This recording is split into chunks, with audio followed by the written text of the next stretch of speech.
What scared you half to death, spiny flower mantis? Also, let me know if you can hear me okay. Hi.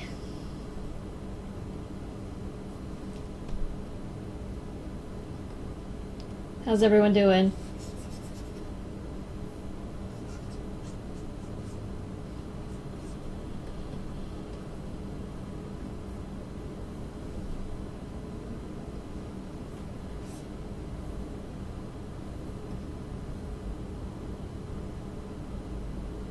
You can hear me okay? Okay, good.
I think I said earlier I was going to work on reward drawings, but decided to make some revisions to the comic page I'll post at the end of this month, and so figured maybe I'd work on that in the stream instead. But if you guys want to see something different, just speak up and I'll switch over to something else.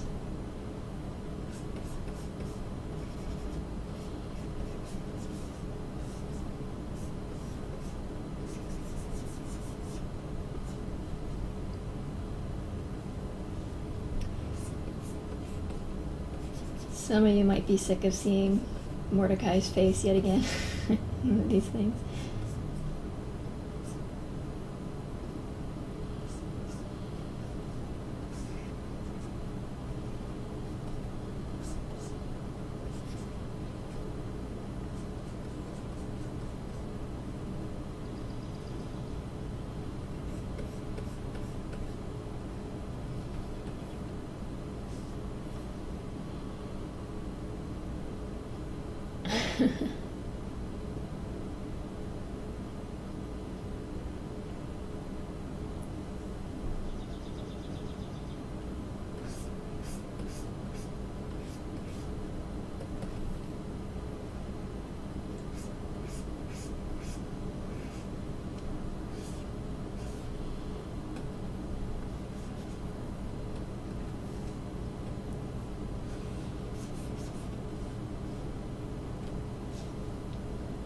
Resident Buddenberrius says, I'm not sure it's possible to be sick of Mordecai. Yeah, I don't know about that. I'm sure Victor would tell you otherwise.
Crack Cracker says, what if we have a question we want to ask privately? Can we whisper you in the Twitch chat? Yeah, I guess I can just type back to you. Let's try to keep that to a minimum, though, because I have to stop working altogether in order to do that, unless you don't mind me answering your question out loud. And you can kind of just be the person who asks anonymously. If you do have questions you don't want to ask me here, you can message me on Patreon, or you can email me anytime.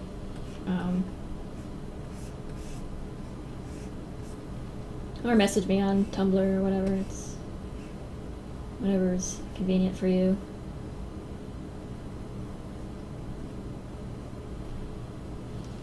So you can do that, but I may have to kind of keep those answers fast.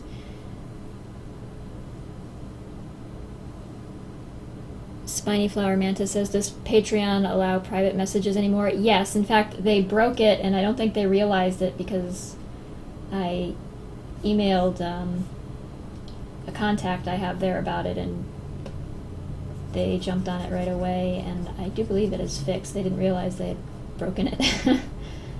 So, or so it seemed. But it has been working lately. Ezio Auditor says, 97 says, how's it been like working on such a starkly different Mordecai? Pretty fun, actually, to kind of show him when he didn't have, to use a slightly vulgar phrase, he didn't have his shit together at that point, so it's just kind of fun to work with him, and also kind of fun to highlight how different he was before Atlas had a major impact on his life, so I've been enjoying it. I hope you guys have been enjoying it too.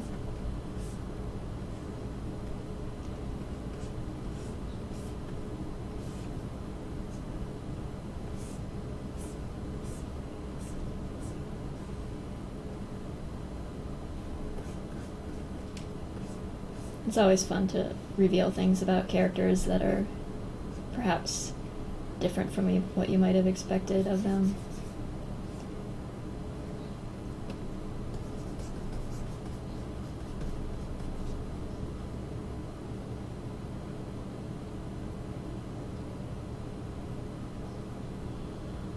Spiny Flower Mantis says, is this before he lost every shred of empathy or after? This would be after, in a sense, because, I mean, he was certainly involved in extremely questionable things up to this point. He just, I wouldn't say he definitely wasn't accustomed to murdering people, although,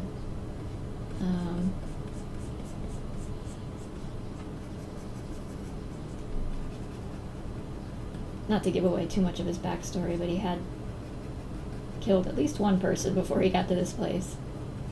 Didn't go particularly well. Not that it ever really should, but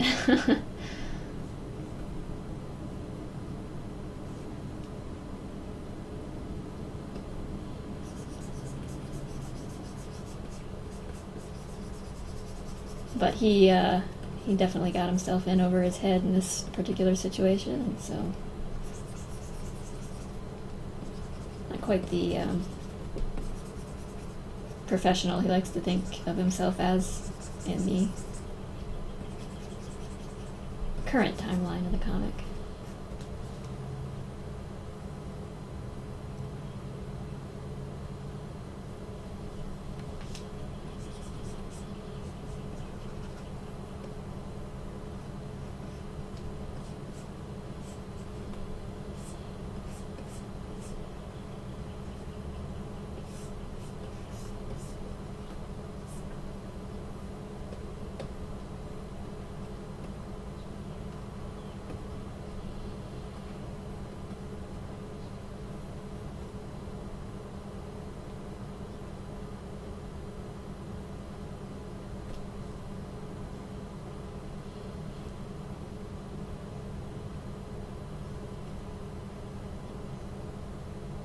Recrimin, I'm sorry if I'm pronouncing your name wrong, says, I always got the feeling that he had genuine feelings but was awful at understanding or feeling them. Is he actually biologically incapable of emotion?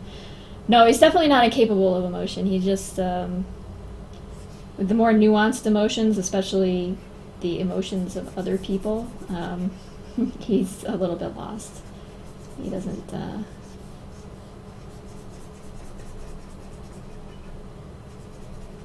his capacity for translating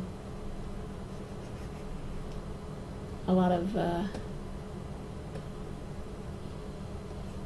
I hesitate to use the word human, but human behavior is kind of a bit lost. He can definitely feel his own emotions, though, but again, those tend to fluster him.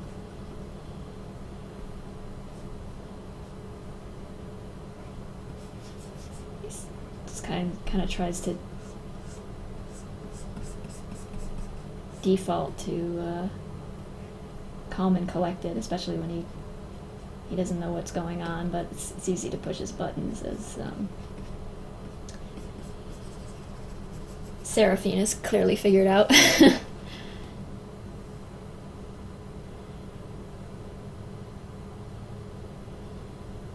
Cracker says, is he sociopathic? Is he incapable of empathy? I think he would pretty clearly meet the criteria for sociopathy, but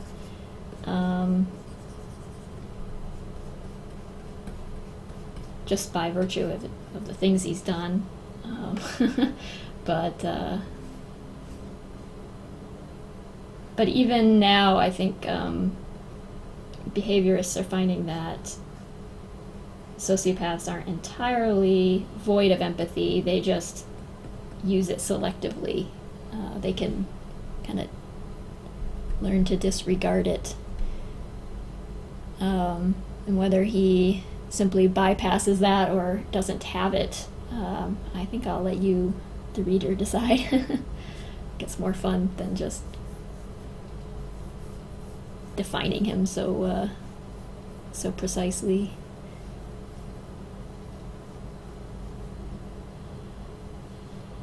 Kind of defeats the purpose of telling a long-form story about him, so. Not that I don't want to answer your question, it's a good question.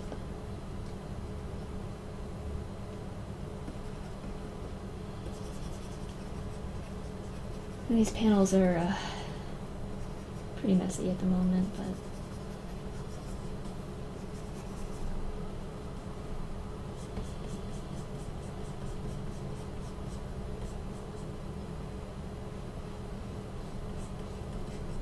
we'll get there.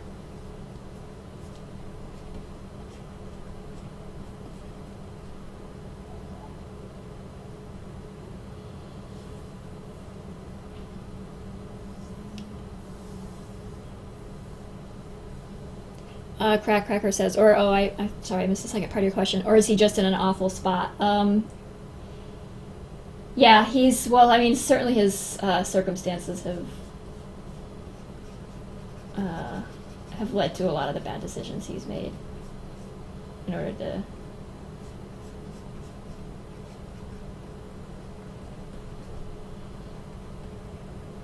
to get by. But at a certain point, he certainly could have stopped using that excuse, but did not.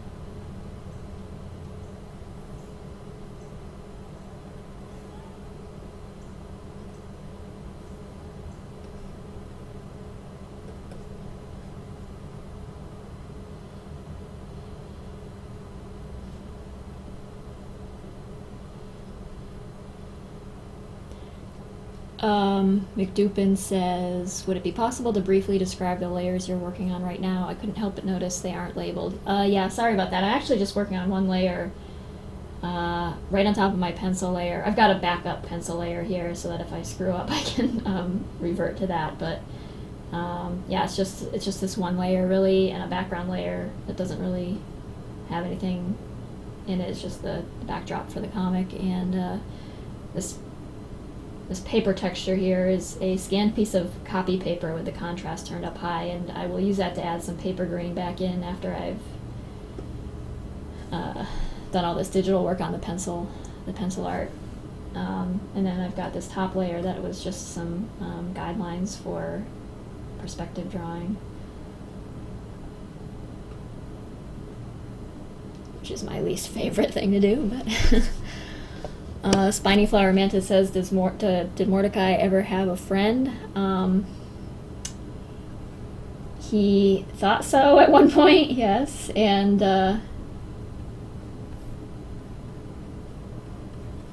that didn't turn out so well for him in his younger age. And then I would say in his own way he's had friends since then, but I don't know, his version of friendship is kind of maybe stilted in comparison to what other people might think of friendship is. I think on some level he might not outwardly call Victor a friend, but I think he had a certain in as much as Mordecai could have a warm regard for anyone, he did have that for Victor. It wasn't, I don't think it came across as warm to anyone, though.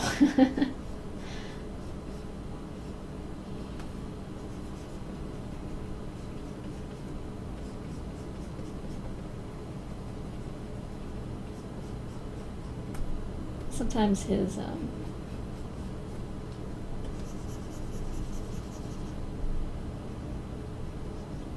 expressions of fraternal affection come across as, or could be easily mistaken for malice. Which of the Lackadaisy cats would be a good Mr. Bigglesworth for Dr. Evil?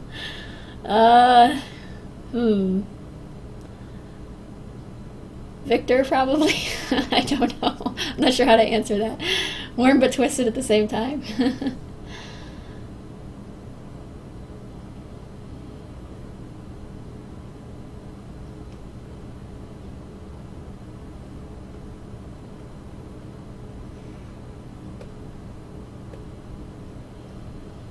I don't know. A lot of the characters are pretty...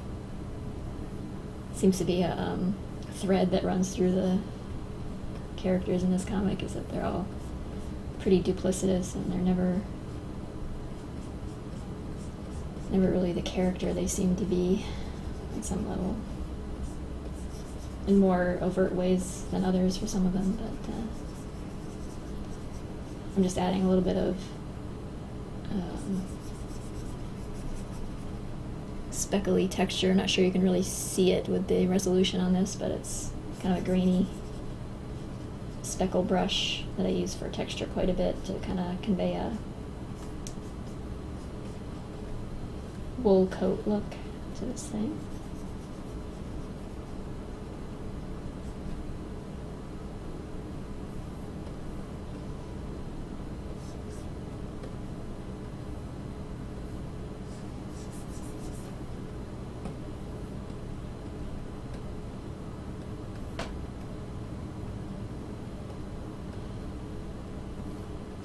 And I frequently use this chalky looking brush for some faint wood grain texture.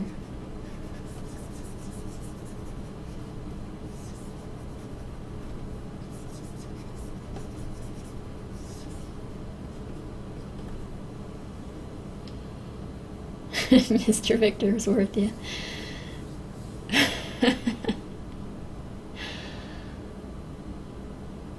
The speckle brush I did make. Spiny Flower Mantis asked, did you make that brush? The speckle brush I did. This chalk one is just one of the... It's actually a default from an old version of Photoshop that I saved out and transferred over to this version of Photoshop. because I liked it. So and I'm not sure if CS6 has it. CS5 didn't have it, so.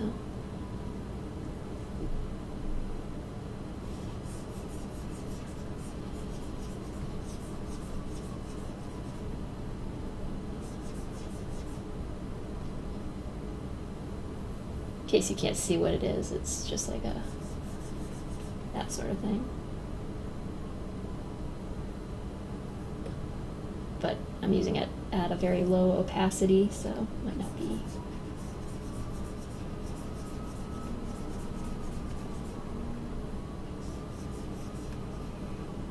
especially obvious that it even has a texture to it right now.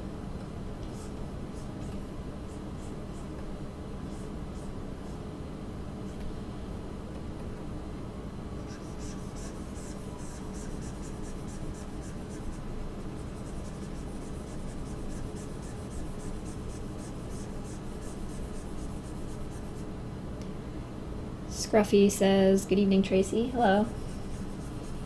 Welcome to the live stream. Sorry about the sirens, if you can hear that.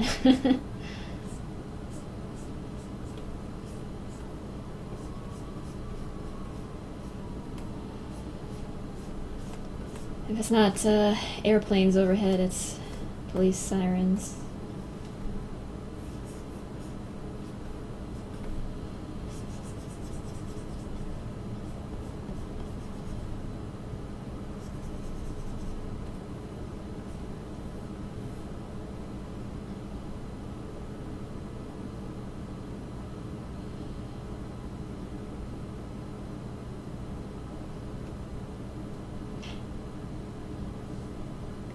Twitch Veneer says, "Or kids, don't forget the kids." Yeah, the neighbors' kids. It was kind of a stormy day, so I guess they're not coming around this evening.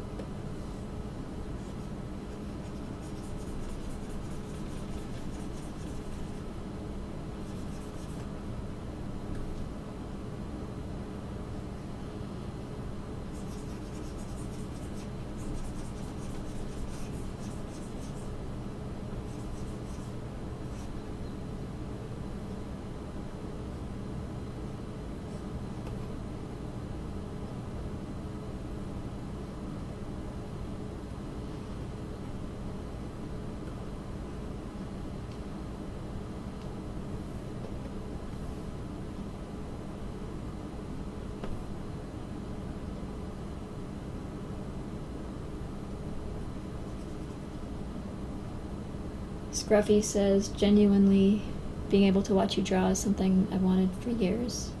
Oh, I'm very honored then, thank you. I hope it's probably not as entertaining as, yeah, I worry about these things because my process is pretty slow and not sure it's all that interesting to watch. So like I said before, if you guys want to see me work on something else, then just speak up, but not sure if this probably gets a little bit boring. Or a lot boring.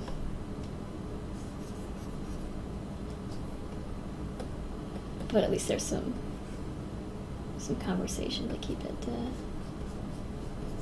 from getting too stale. Resident Bunbury says, "I haven't checked lately. It's now a few months in. Has the Patreon amount evened out? You didn't end up losing too many people after the 1 or 2 month mark, did you?" No, it's plateaued out pretty evenly right now, which is fine. Some people, as soon as they get their reward drawing from like the $20 tier or the $50 tier, move on, which is fine too. Some people have stuck around, which I greatly appreciate. I have seemed to pick up more $1 and $2 patrons, which is also good. That's fine. I appreciate that as well. And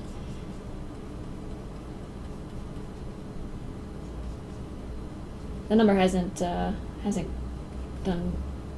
a whole lot of growing since about the end of April, but it's already so much more than I had anticipated it working out too, that you really can't complain.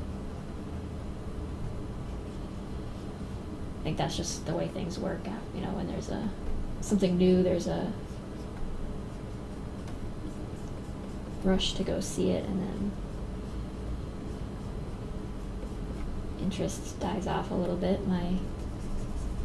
My primary interest, of course, right now is just keeping patrons happy and fulfilling my promises to them and such, so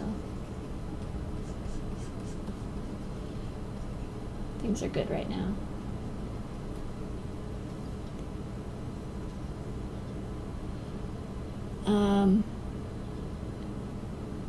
By the way, if you guys see what McDupin did there with an at Lackadaisy or at Tracy, if you guys can prefix questions that you'd like me to answer with that would be great. That way I can spot them easily in the chat. Sometimes the chat goes by fast enough, or I can't tell if you're asking me a question or just talking to somebody else until I read what you said, so it does help if you do that.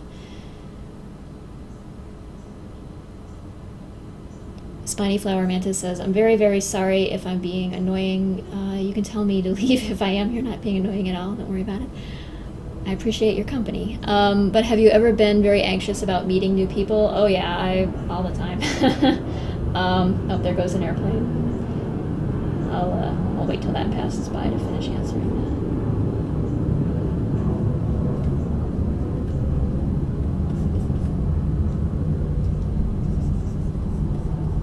Yeah, I am, I tend to be a pretty quiet and reserved person, and I keep mostly to myself, so social situations have never been my cup of tea, and I've often struggled with when I go to conventions and things. It's really wonderful to shake people's hands and stuff, but I always feel like when it comes time to try to like make small talk or carry a conversation, I am incredibly awkward about it. And then I feel like hiding under the table after I have an encounter that feels particularly like I was, I don't know,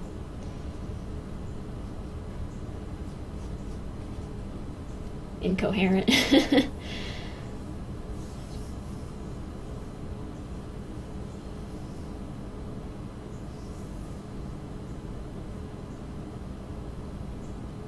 But yeah, I think the social anxiety is a pretty common trend among artists. I would love to, like, when I go to conventions and things, I'd love to go, I wish I had the nerve to do it, to just go walk up to people and talk to them. Like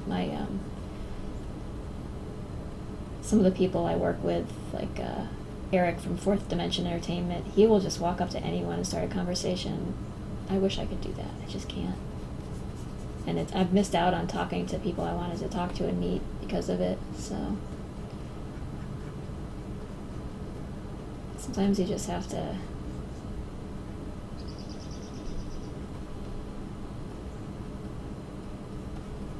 I don't know, have some discipline about it and just kind of force yourself into those situations.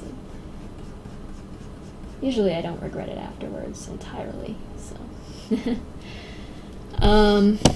And I've just missed some other questions. Let me, McDupin says, for it being just one layer, you have remarkable dexterity. Those lines aren't particularly thick in most places. Yeah, it's just the pencil line. I will go back later and touch up the line work, but for now it's enough that I can see what I'm trying to shade and light and add texture to.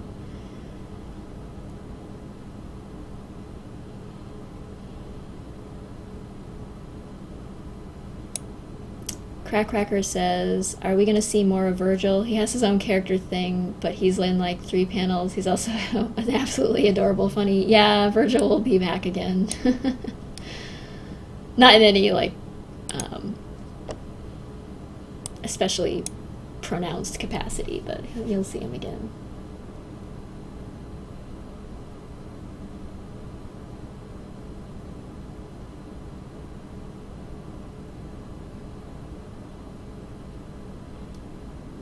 Spiny Flower Mantis says, I want I want it to go away forever, because when people call me the wrong name, I find it the hardest task to correct them. Yeah.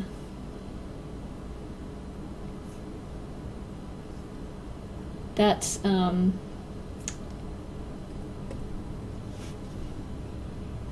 that seemingly inherent compulsion most of us have to avoid being rude is like really strong in some people, to the extent that you'll, like, I don't know, you'll allow other people to walk all over you, or you'll allow yourself to be taken advantage of just to try to avoid being slightly rude or perceived as rude. But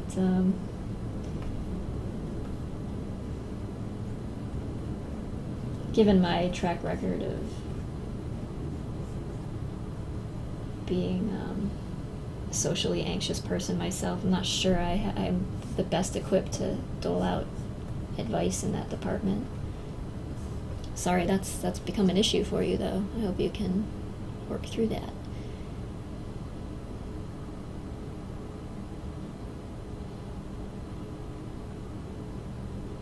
And like Resident Bunburia says, probably people aren't really doing it on purpose, and they probably won't be too upset with you if you gently remind them what you would like to be referred to as.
Scruffy says, so Tracy, do you work out the gray tones first and then layer in color over the grays? Yeah, for comic panels, I work almost exclusively in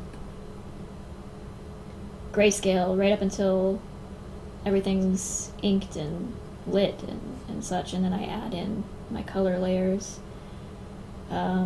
Used to be that I strictly stuck with just like a monotone sepia, but in past years I've started adding additional tones in there just because I was, I guess, finding it a little boring and monotonous to both look at and work on things that are just that single color.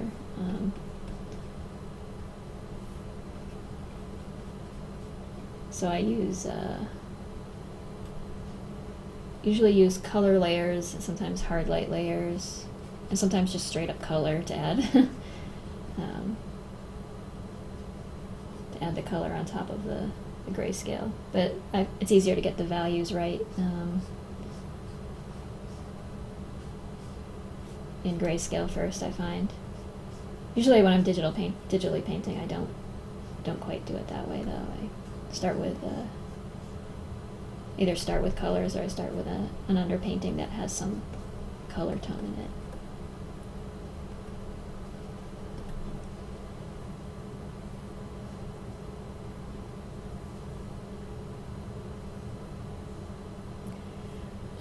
Resident Bunburyist asks, what size do you work at? I always have difficulty visualizing what size is good to work at digitally. A lot of it's just personal preference, and also perhaps the power of the machine you're working on is probably worth taking into consideration. But this particular panel is 2,000 pixels tall right now, and by the time I actually put it into its context, it'll actually be more like probably about at working size, it'll be about 1,500 pixels, and then when it's scaled way down to size for visualization on the web, then it'll be just a couple hundred pixels tall. So I like to work at least about 3 times larger, 3 to 4 times larger than what I intend to display the art at. And of course, if you then want to take it to print, it's a good thing to have a high resolution version of what you're working on, so you can get a nice crisp printout of your work.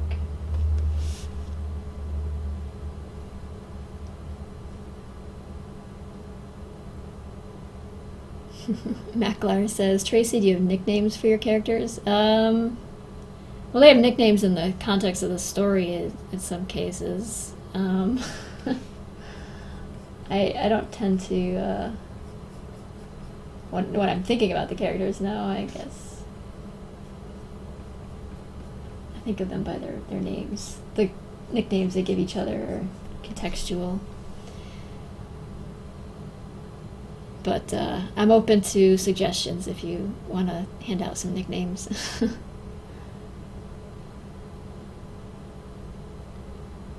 Ezio Auditor 97 says, so after that charming little trailer, are you looking forward to Disney doing Anthros again with Zootopia? I guess. I'm sure it'll be artistically well done, and obviously it remains to be seen what the story is, but I have lukewarm feelings about most things Disney does these days, so but we'll see. Maybe I'm just being cynical, I don't know.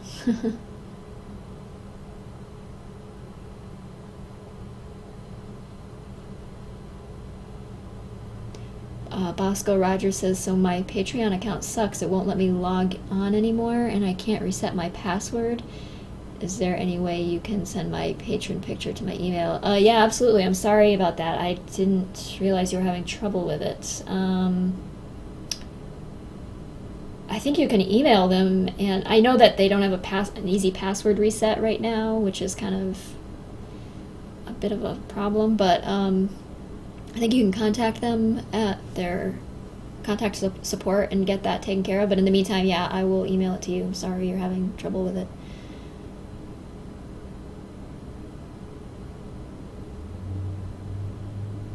Resident Bunbury says, okay, cool, I found very few tutorials that help with that. Unfortunately, my dinky little laptop can't handle such large canvases, I don't think.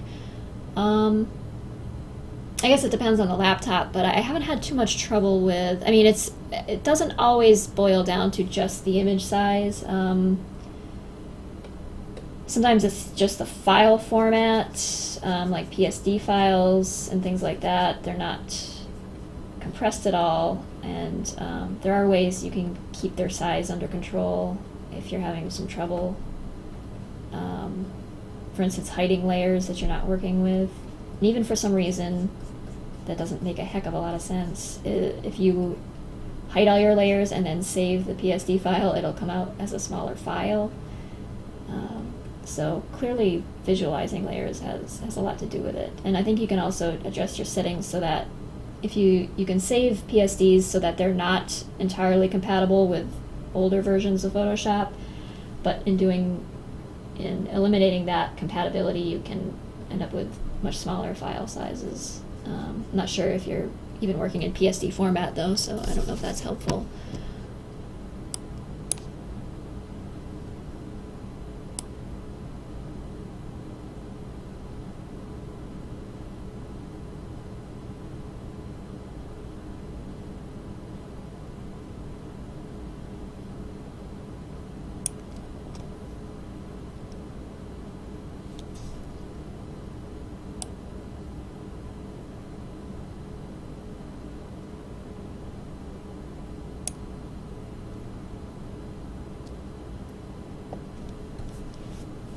Rocky Rickaby 1995 says, I have the worst luck with these streams. I work till 1. I'm sorry about that. If you guys want to, in the Patreon activity feed, make suggestions about, I wish I could have a poll or something there, but if you want to suggest times, I will try to vary it up a bit. I know some people have had, especially in overseas time zones, have had trouble getting to these while they're going on, so but I'm not opposed to staying up really late at night or getting up early and doing one if that'll let you join in for at least some of these.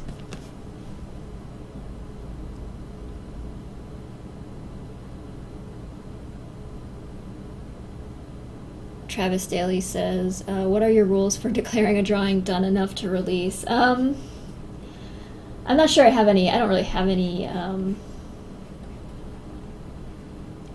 formal rules for it, but I mean, if I don't feel like something is, I don't know, if I don't feel right about the way something came out, I won't share it at all. And but there are times when I'll share something and then later I'll go back and look at it and realize it looks awful, and then just feel bad about it. But yeah, in general, I like to have things at least a little bit polished up. This is probably the messiest. Like this raw pencil stuff over here is about the messiest thing I will really dare to show anybody. I mean, at a certain point, it becomes an indiscernible mess of lines anyway, so and really even the stuff that I do release, there's always like work that could be done on it. You have to kind of just like, some part of your brain has to put its foot down about okay, you've worked on this long enough, you need to move on to something else and get something done, so you need to just wrap this up. And like they say, artwork is never finished, just abandoned. And that's really how it feels, so most of the time. Like every comic page I post, I'm always like, oh, I wanted to redraw that panel and make that better, or I could have touched this or that up, or added some more detail here, or made that panel more dramatic this or that way. There's always at least a short list of regrets with each new piece. Ezio, I'm sorry if I'm pronouncing your name wrong. Garrett, I know that's you. You can correct me if you like. Ezio Auditor 97 says, so how good of a soldier was Victor in World War I anyway? Obviously he wasn't Rambo, given that it was trench warfare, and he'd meet a premature end trying to be a hero, but I'm curious just how merited his career was, given that being a hired gun and bartender are the only options that would work out for him. I would say, I mean, he didn't receive any particular decoration of note, just for his time served, and But I mean, he was really just trying to get by like everybody else was in the trenches. I would say physically, he was very capable at that point in his life. His knees both worked then, and he was known to be kind of a bit of a bull. So I think he had some fellow soldiers who would have relied on him a little bit, in kind of the same way that kind of looked up to him a little bit, because he's just physically big, in the same way that Mordecai does now. I think he always has had kind of a large physical presence, and that has made him intimidating. And even though he's not much of a talker, kind of a natural leader in some ways. Not that he would really want that role, but yeah, he could pretty well mow somebody down with a bayonet if and when it called for that.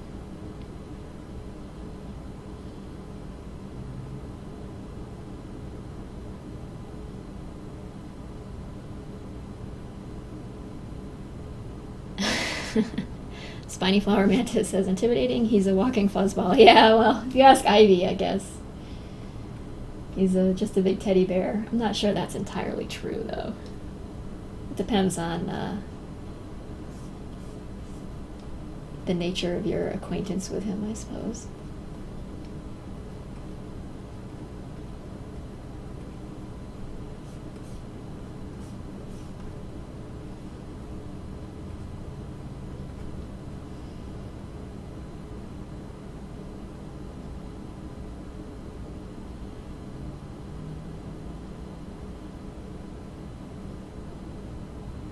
Cracker says, how long was Victor in World War I? It couldn't have been long, as Russia sent the older troops to their deaths several times a day and instructed other soldiers to take their equipment since they couldn't afford much. It's also a miracle he didn't die from disease. Yeah, disease was certainly probably, I think, killed almost more people than actual warfare did. Sitting around in a trench was not good for one's health. There were a lot of bugs and rats and squalor involved, and bad weather and dampness. But he was there for a little longer than a year. He was in the U.S. military, and they really were not involved in World War I for all that long, so it kind of came in right at the end there.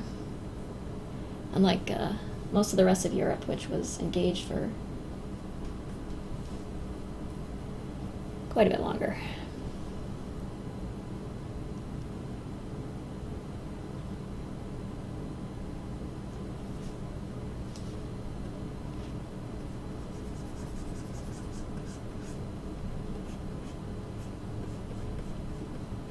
(1917 to 1918) would have been the time frame, if I'm not mistaken.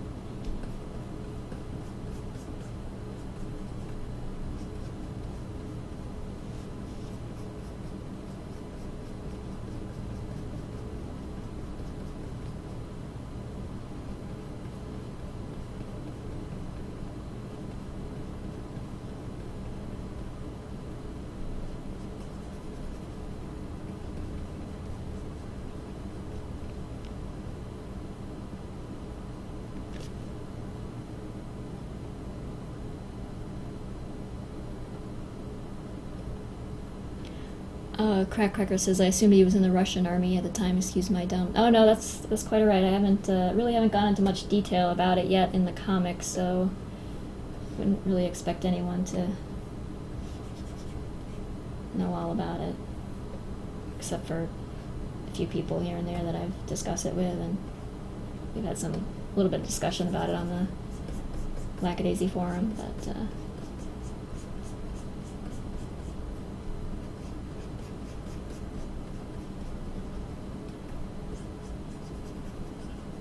I haven't made like a big info dump about it or anything. I'd rather save it for the comic to elaborate on.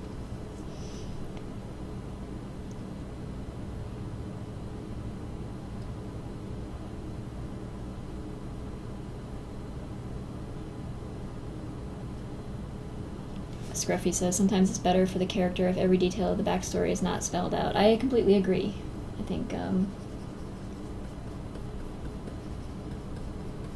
fill in some of the details and then let the reader or the audience or whoever is looking on extrapolate from there.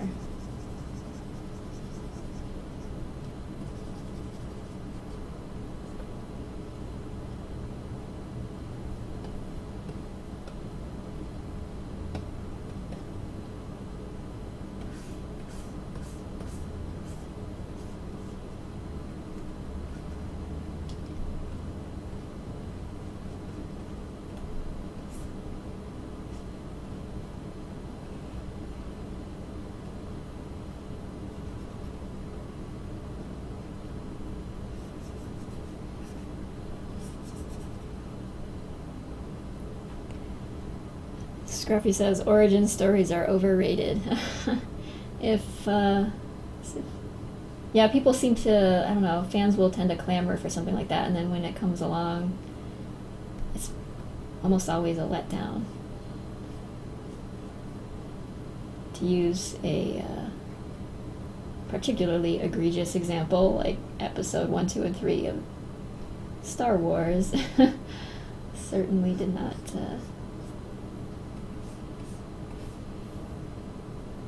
really give us the story of how Darth Vader came to be Darth Vader that I think we all wanted.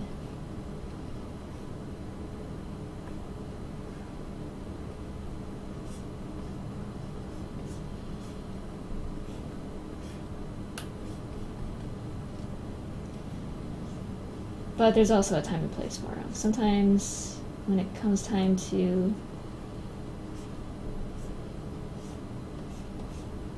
trying to explain a character's present time motivations, you need a little bit of their past history to add some, I don't know, weight to what they're doing.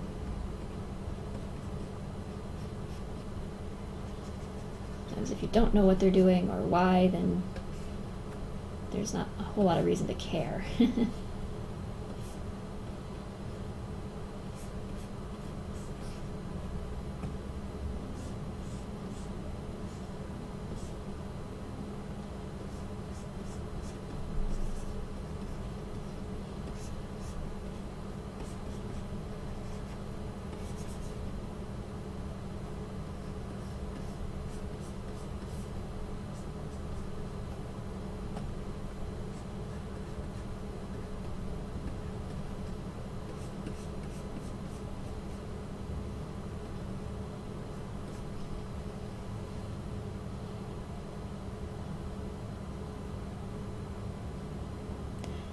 Cracker says 1, 2, and 3 would have been fine if they weren't executed so goddamn poorly. Yeah, I think they could have been done well. I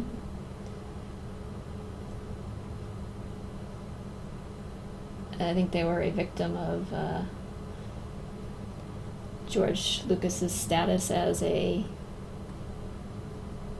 storytelling deity of some kind, when he really was never that. But at a certain point you get so much fanfare surrounding you that everybody becomes a yes man, and no one's willing to tell you that something you're doing or writing is a bad idea.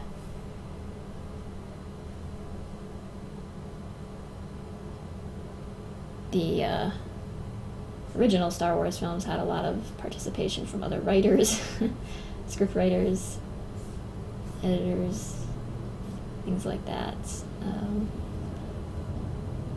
Script doctors to fix some of the silliness, or a lot of the silliness that George Lucas would have gone with had he not had some firm guidance.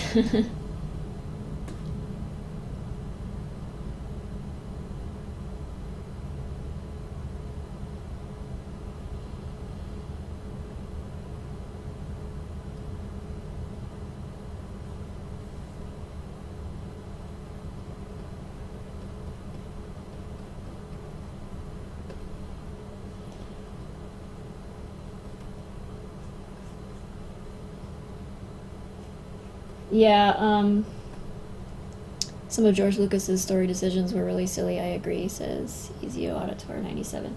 Yeah, in fact, I don't know if anybody here is a fan, but Red Letter Media criticisms of those films are, while they are at times lowbrow and tasteless in some ways, do a lot to highlight where the storytelling really fell down. And actually, you can learn a lot by watching things like that about just how and where it went wrong. It's like everybody knew this was off, but not everybody could put a finger on why, I think. And but you can find those videos on YouTube if you're interested in watching them.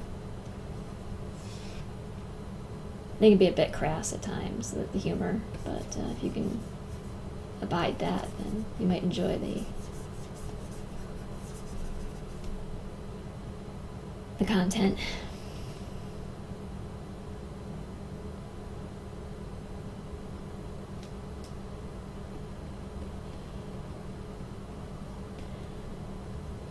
Ezio Auditor says, so even though you're a bit busy to keep up with everything, are you looking forward to anything at E3? No, I'm, Mordecai sees the script to his left, yeah. I've had my head in the sand a bit with the game industry the past while. And I don't anticipate having time to play anything in the near future, so I haven't really paid much attention to the new stuff this year.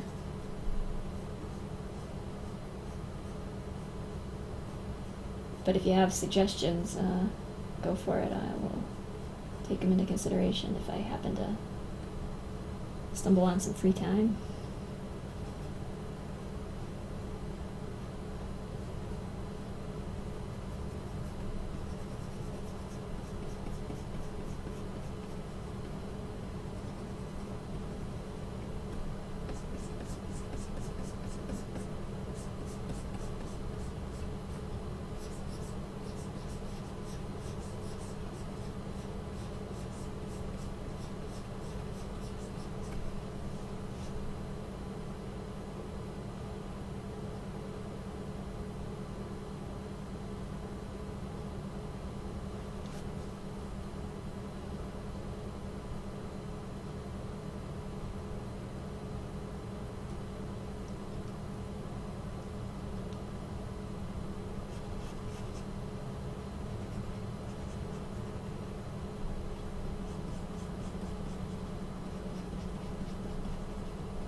McDupin says, we'll play the games for you and tell you how they are so you can focus on the cat drawings. I appreciate that. I've been mostly reduced to watching Let's Plays of games I'm interested in these days, so while I work, I can have it on in the background. Enjoy vicariously, I guess.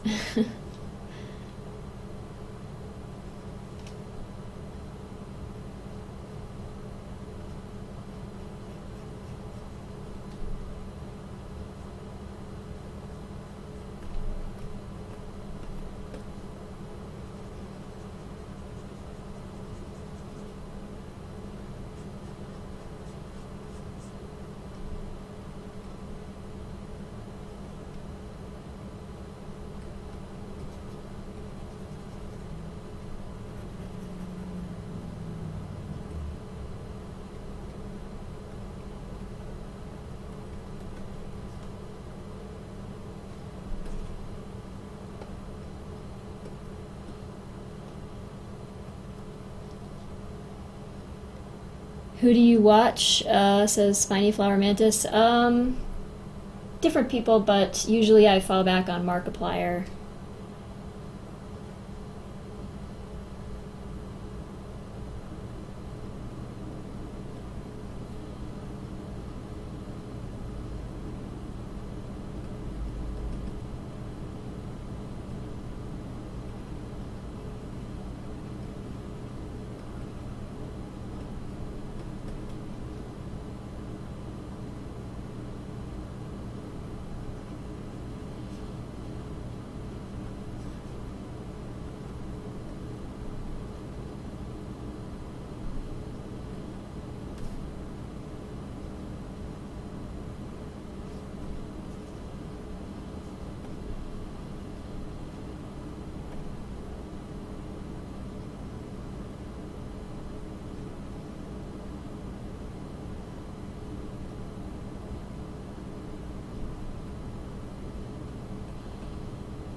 Yeah, he seems to be one of the bigger favorites. There's some other ones that are really popular that I just cannot conceive of where their popularity comes from. They're just intolerable.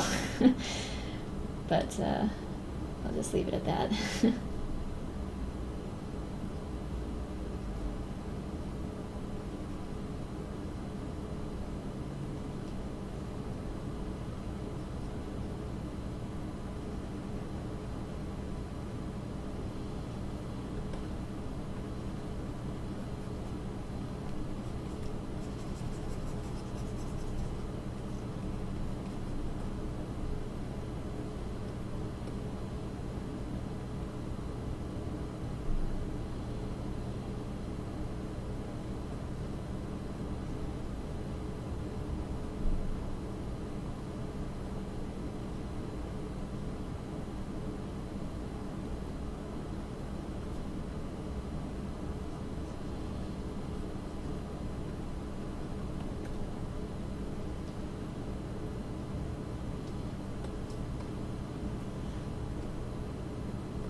Ezio Auditor says, I love how much of Mordecai is conveyed through those awesome eyebrows. They're just so very prominent and cool. Thanks. Yeah, they stand out, I suppose, against the stark white against his almost black fur, so.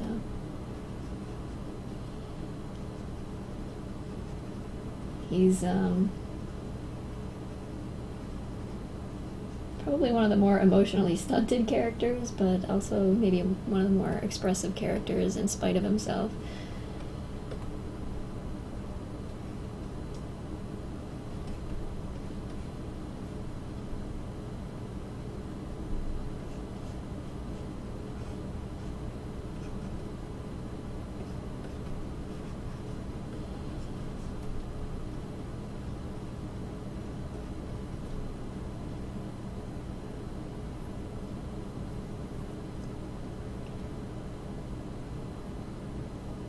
Spiny Flower Mantis says, I am so highly annoying with this, but I love your textures so much. It makes his coat feel real. You can tell what type it is. Oh, well. Thanks. I'm glad you like it. And you're not being annoying. Don't worry about that. I appreciate the feedback.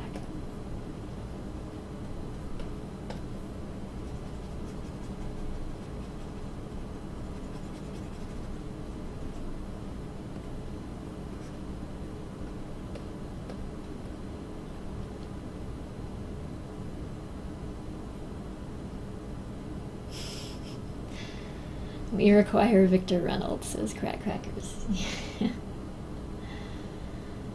Oh, I guess I'll have to give it a try at some point, but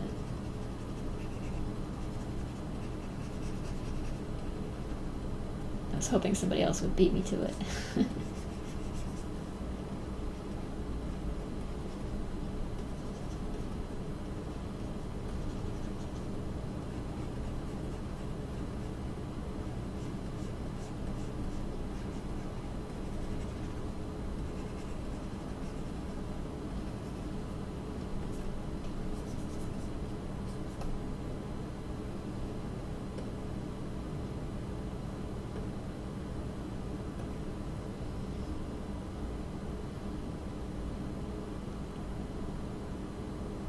Oh no, you drew it? Oh gosh. Oh no. He looks appropriately disgruntled about the whole situation. Oh god.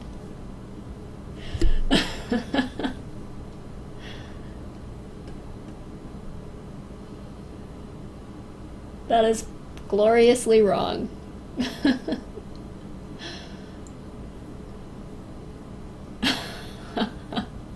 And you did it at work too, wow.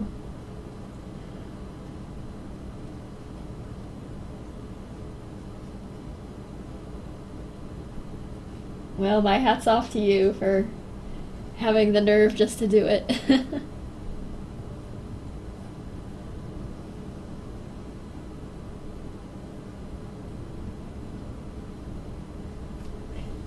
At least he's not in the George Costanza pose.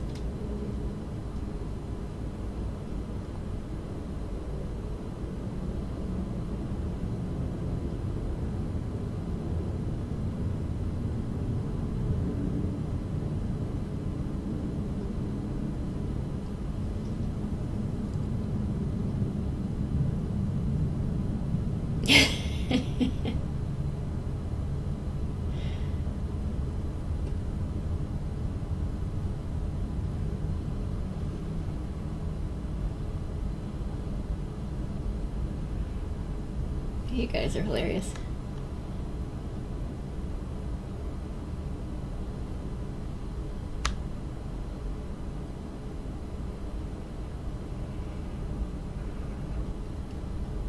The point of these things is really to do them for patrons, to try and offer a little bit of extra entertainment, but I think what ends up really happening is you guys entertain me the whole time, so thank you.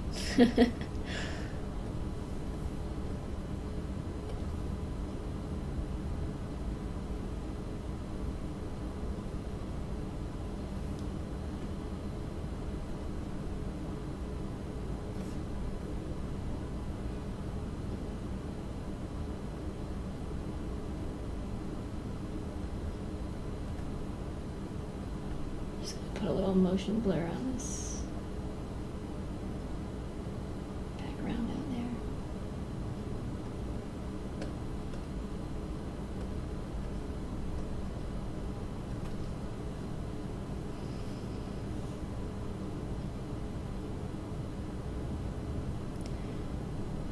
Hello, crazy piano man, welcome.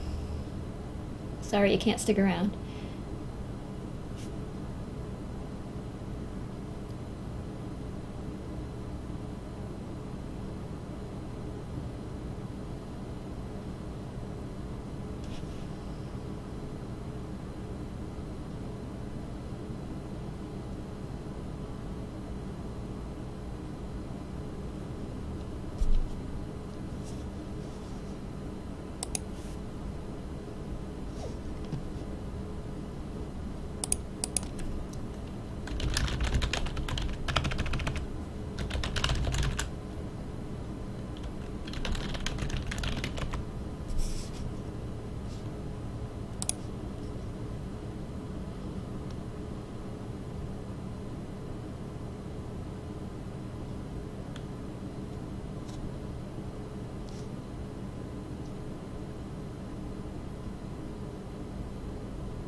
Resident Bombaria says, I'd like your permission before putting something like that on your Patreon page, as it's not quite, not safe for work, but close enough.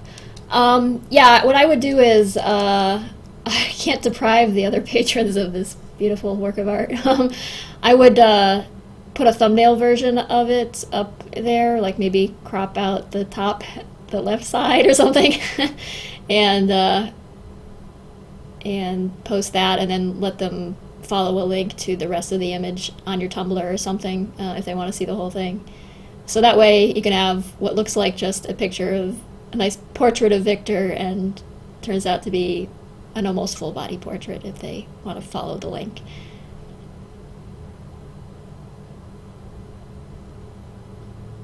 That way, in case there are any patrons who might take offense, they don't have to see the naughty bits, as it were.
Crazy Piano Man says, are we talking about cat boobs? Not that I'm aware of, I don't think so.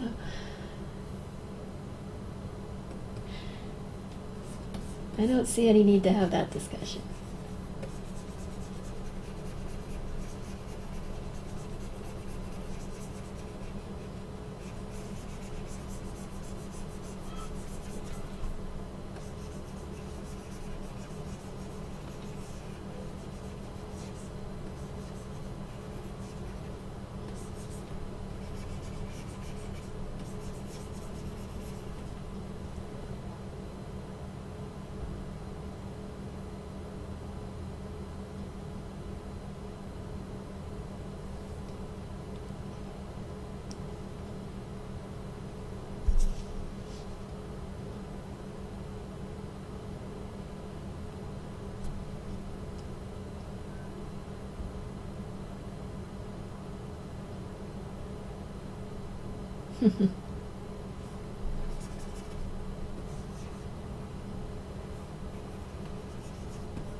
A Crazy Piano Man says, I'm confused, I just have to check out the drawing for understanding. It's in keeping with previous discussions we've had here. Somebody drew Victor Reynolds.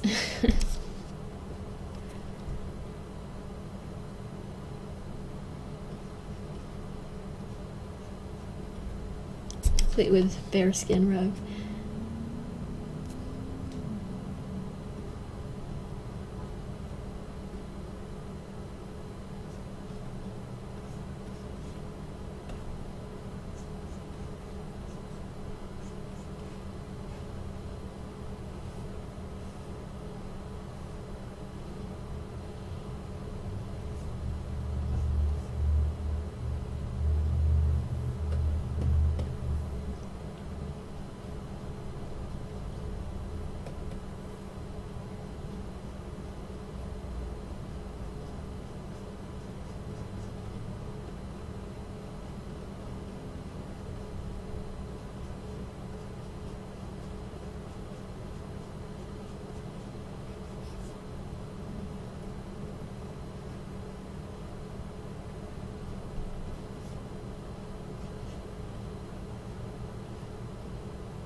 Macklar says, "Hey Tracy, how do I submit fan art to your Patreon?" You should just be able to, as long as it's somewhere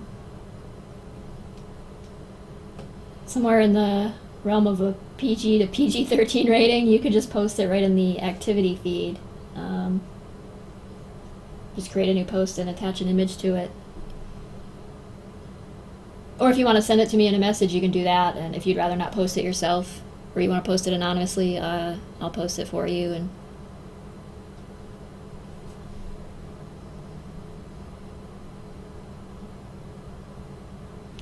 tell everybody it was a fan submission.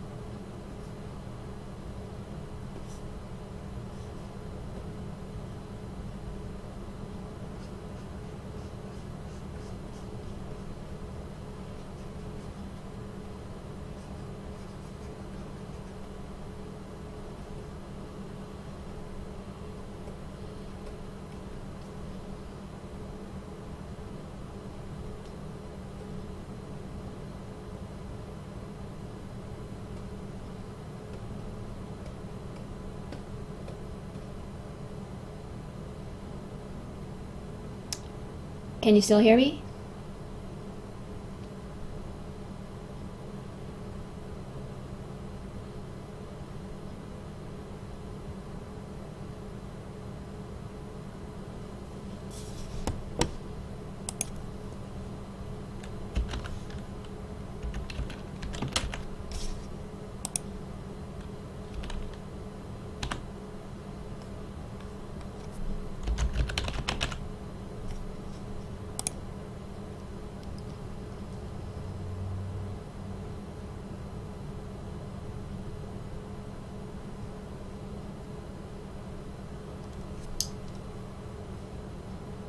Is there an audio problem, or you guys, can you hear me okay?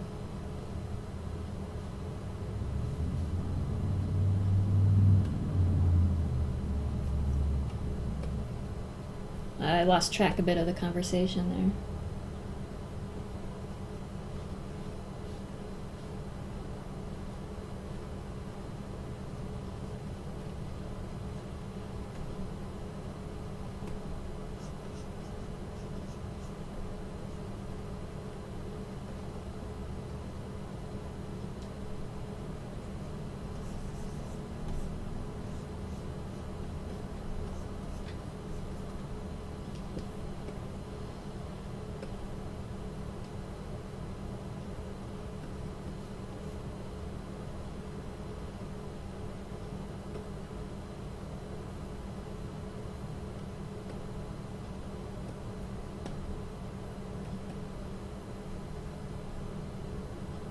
Okay, thank you.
Resident Bunbury says, I always tend to see people work zoomed right up close. Do you find it easier to work zoomed further out, or is it mainly for the sake of keeping the balance and the shading consistent throughout the picture?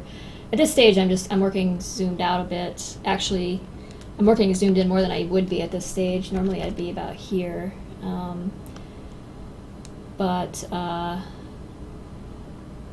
Oh, sorry, crazy Pano Man. See you later. But right now, I'm just concentrating on the bigger picture of the overall tones of the image and overall lighting. When it comes time to detail it a bit more, I will probably be zoomed in about here to fix my pencil lines and add whiskers and things like that.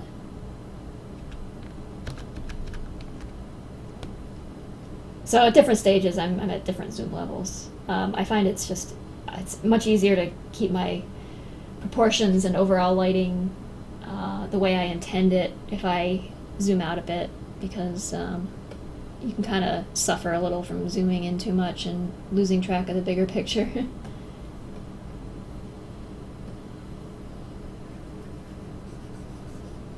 A mistake I've made more than once before.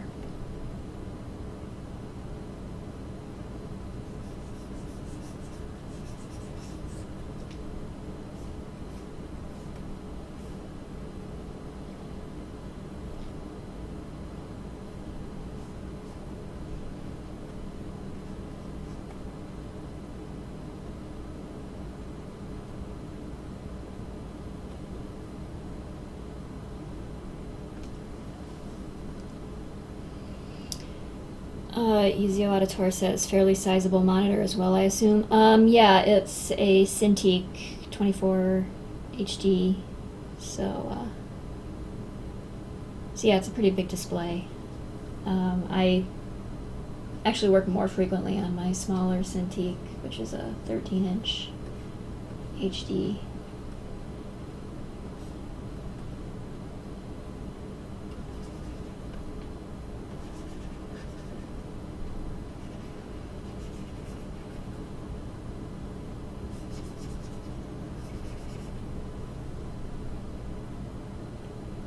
Harbrez4 says, did you go to art school? If so, where did you go? Nope, I did not go to art school. That was something I wanted to do, but I ended up in school for biology instead, and then got a job straight out of there from at a game studio, so that's what I did. Even though I was studying biology, I was still spending pretty much every bit of my free time and even some lecture time doing art. So, and I was making a portfolio at that time and doing little freelance gigs and things like that, and then got a job offer I couldn't say no to, so. Went off and did the thing I really wanted to do, which was, although I enjoy biology, it was not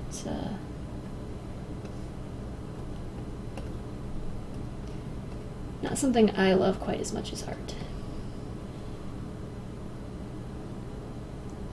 Spiny Flower Mantis says, is it worth getting the 13-inch one, or should I save for the other ones? I hear the companion is bad. I haven't had any experience with the companion, but I suspect that I tend to work at really large file sizes. Like if I'm working on these, I have these panels isolated, so it's not a very good representation of the way I'm usually working, which is often on multiple comic pages at a time, and at full working size, they are very large, because I need to be able to print them at some point.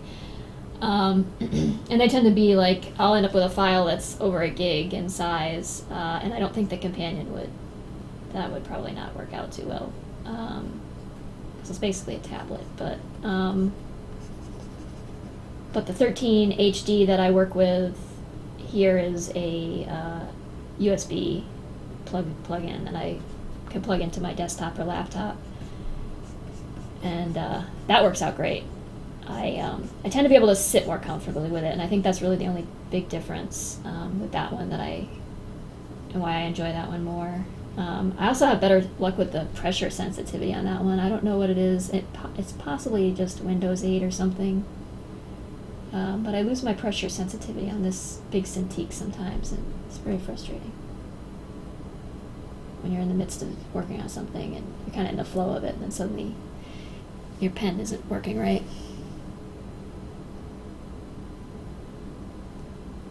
McDupin says, had quite a bit of a head start on anatomy, I'd imagine, starting out in biology. Well, I guess so, yeah. I mean, I did take anatomy classes and a lot of dissecting and things like that, but I think I was just interested in drawing animals and things like that for so long before that I had picked up a lot of and I used to draw skeletons all the time. I was obsessed with skeletons when I was a kid.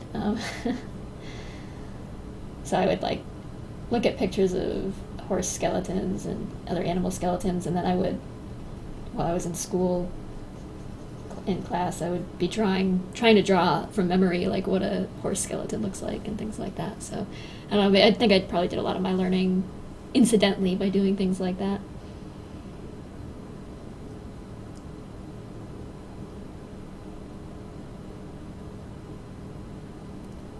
Easy Auditor says, how much did your 24-inch tablet set you back anyway? That was actually a exceedingly generous gift from somebody. I otherwise wouldn't have it at all. The 24-inch costs, I think it's we can find out right on the Wacom website, wacom.com, WACOM. I believe they are priced at just under $2,500 right now. The 13-inch is a much more reasonable, like $990 or so. You can get it on Amazon for a little cheaper. And now I think they have a 28-inch out that's somewhere 3,000 something. So this 24-inch is no longer the newest model.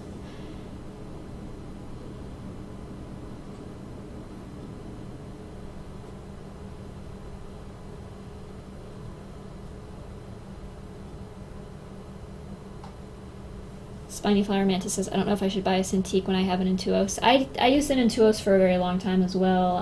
When I was first doing Lackadaisy, actually for years, I was using a simple old Intuos 1 that I still had that just still worked. And so I still would swear by those too, but once you start using there is still that disconnect you have to work with between where your hand is working and where your eyes are looking. Sorry, my cat is sneezing.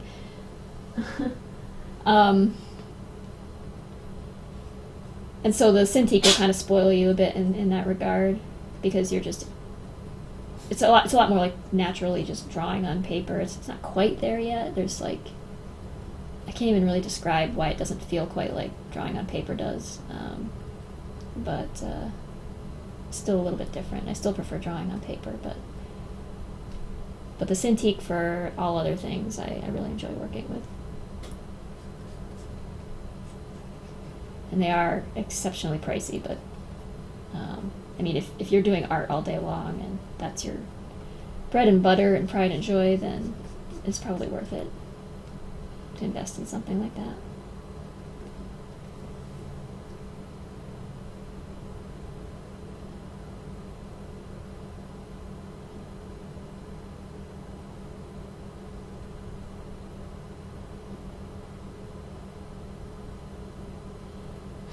Forget the drawing, put your cat on stream. Yeah, I'm afraid he wouldn't be all that, he might sneeze for you, but I'm not sure he'd stick around for much else.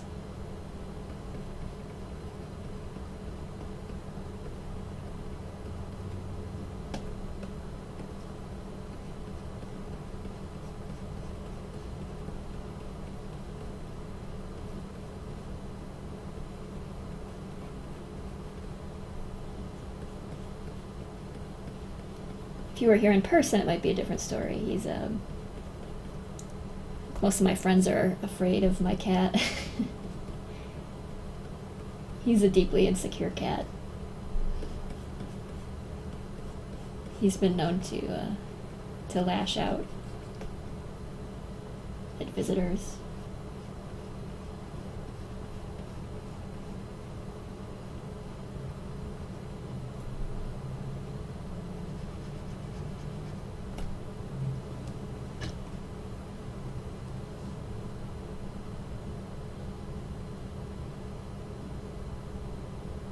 Spiny Flower Mantis says, I think my arm problems come from the odd angle you have to bend your arm at when it's flat on your desk in front of you. Yeah, I don't like drawing on flat surfaces like that. I tend to like it tilted up, which is the Cintiq has an armature that will allow you to, or a stand that will allow you to prop it up like that. The small ones and the large ones do, so you can kind of position it to your liking and work that way. Way that feels more natural to your posture.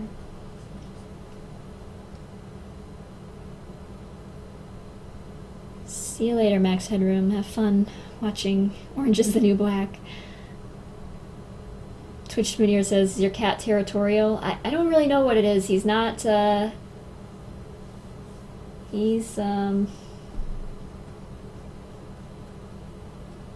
he approaches people like he wants to be, like he's really curious and wants to be really friendly, but it's like he gets easily overstimulated and then his affection turns into uncontrollable rage.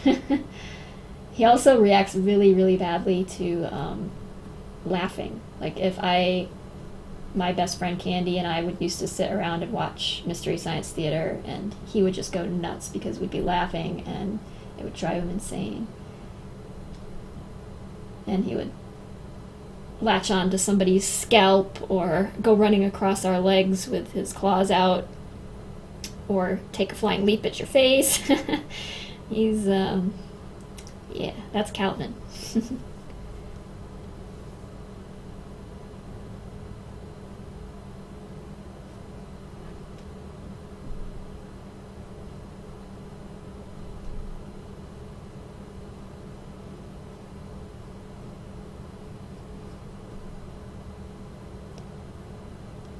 Twitch Maneri says, even to your laughing. Yeah, it's worse if there's more than one person in the room laughing, because I think something about the noise just really bothers him.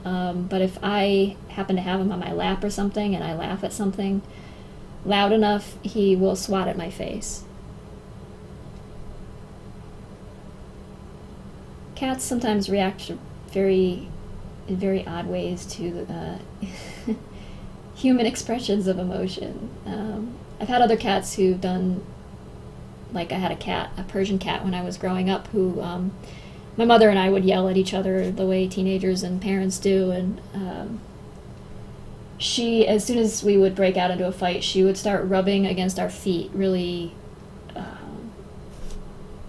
really stubbornly. Like if you were sitting down, she would just be all over your feet. And I don't know what it was, but every time we had an argument, she would do that. It was like she was trying to, I don't know if she was trying to temper the situation, or if she was just, I don't know.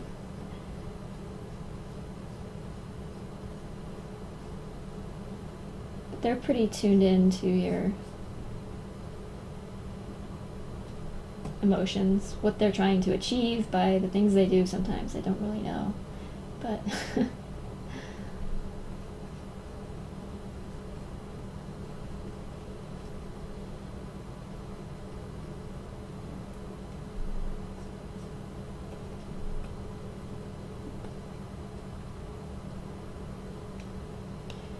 Ezio Auditore says he certainly fits the dual nature of his character rather well. Yeah, that's really where his Calvin's personality came from in the comic, so.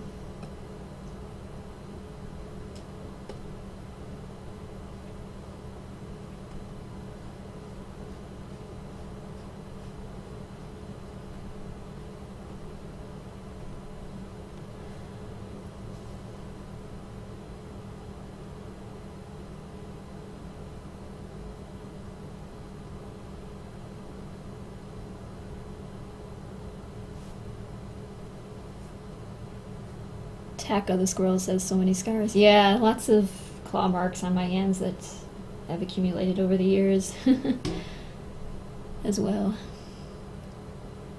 Spiny Flower Mantis says, have you ever considered having a friend with you with streams? When I did them, I always Skype called with my friend to keep me relaxed. No, I mean, sometimes my friends show up in the chat, but I figure I won't bother them and make them sit through this while I'm doing it. Unless they really want to.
Hello, Bedlam Neck. Nice to have you here. Thank you. I'm glad you like the comic.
Rick Kremen says, I'm not sure if I'm not seeing this right or not, but are Mordecai's cute little nerd glasses broken in this panel? Yeah, they've actually been broken in all of the panels from the flashback, but it's just a hairline, like, break in the left lens. Probably not easy to see.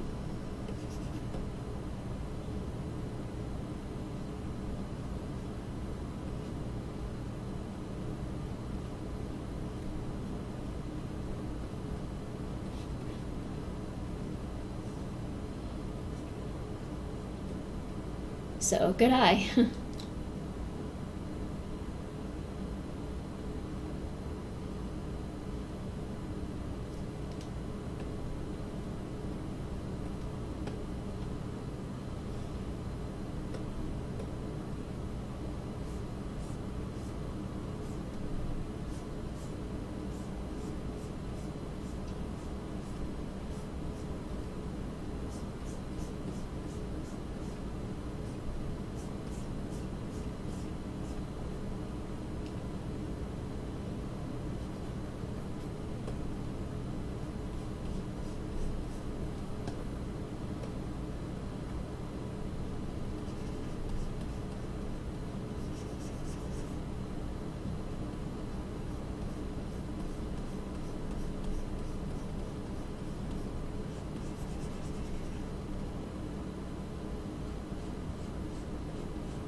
Spiny Flower Mantis says, Tracy, where did you meet your closest friends? Well, my best friend I met online, actually. We were both artists, and we happened to meet, and she happened to email me, and it just so happened that I was moving to Missouri to take the job that I took out here in the game industry at the time, and she just happened to live there, so we decided that, and I didn't know anybody when I was moving out here, so we decided we would meet up and hang out, and we got along great and have been best friends ever since. So others I've met through just work and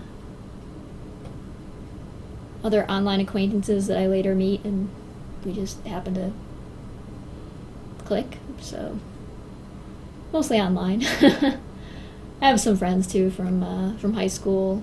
It's hard to keep up with people when you live real far away from them, though. You tend to grow apart a little bit too. It's easier to get along with, I don't know, when people start marrying and having kids and you're focused on your career and such, you kind of drift apart.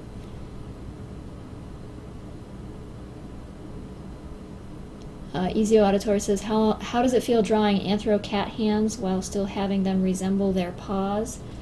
I don't know. I don't know how to describe how it feels to do that. It feels natural to the characters, I suppose, at least in my mind. I hope it doesn't look too terribly awkward.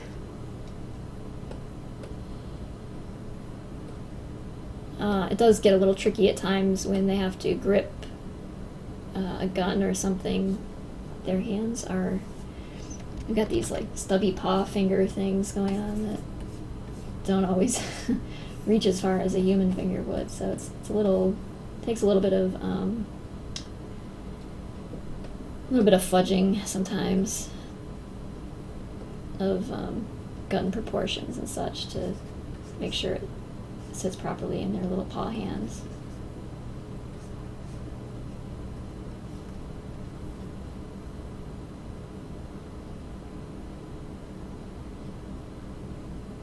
Taco the Squirrel says, I was just in Missouri with my best friends, went to Worlds of Fun. Cool.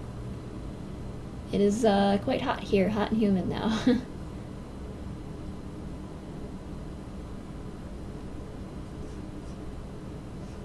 And stormy.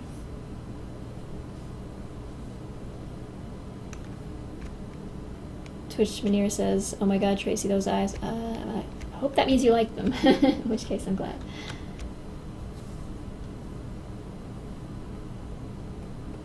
Still have to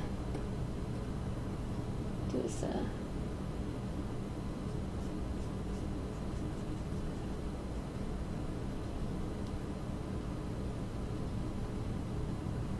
his glasses.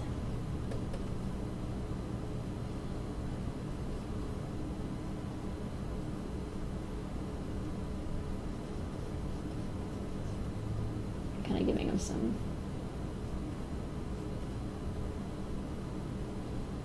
backlighting from the sun shining in the window.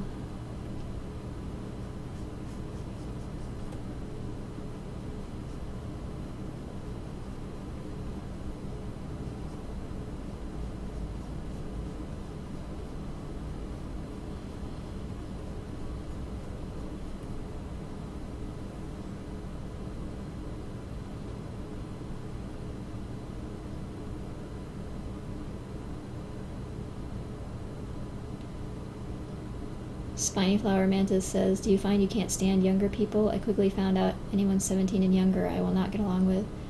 No, I think it depends on the person, really. Age is of tertiary consideration at best, I think, when it comes to people I will or will not get along with.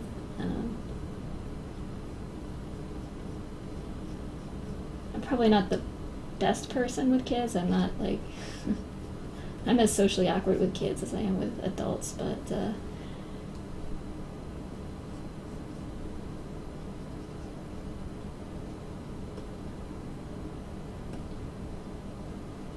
But I don't know, I probably would relate to some kids better than I would to some adults.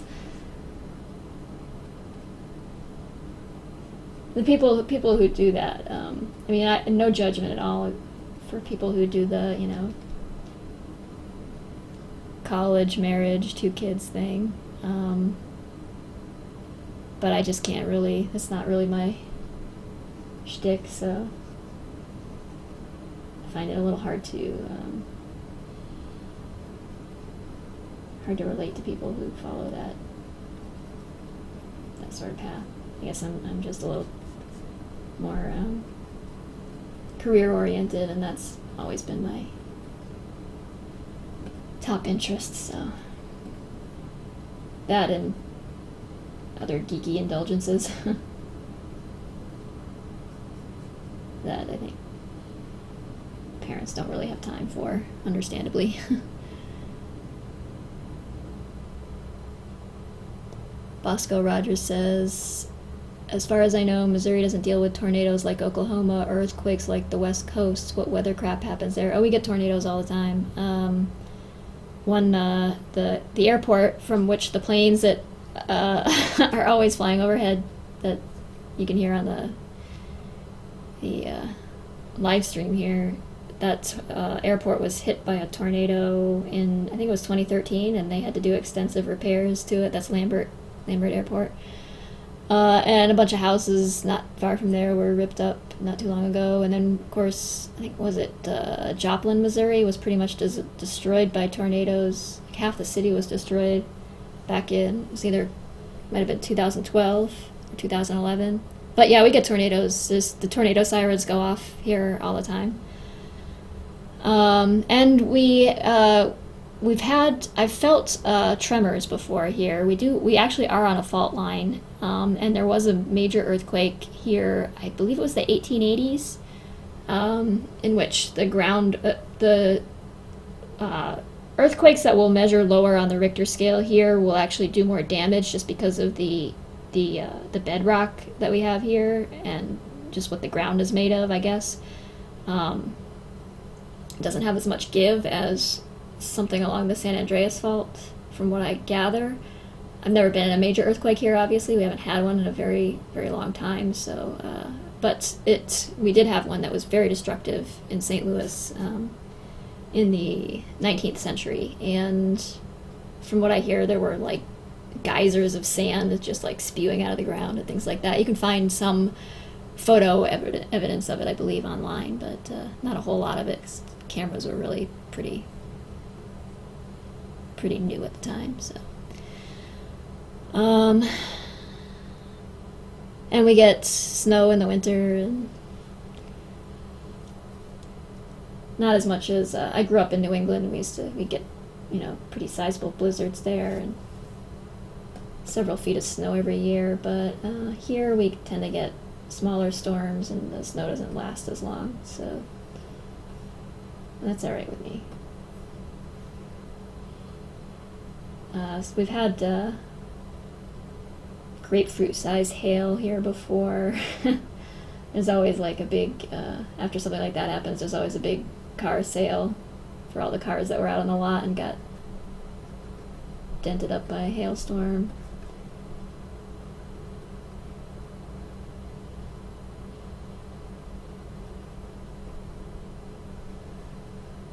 There's a house nearby me that had a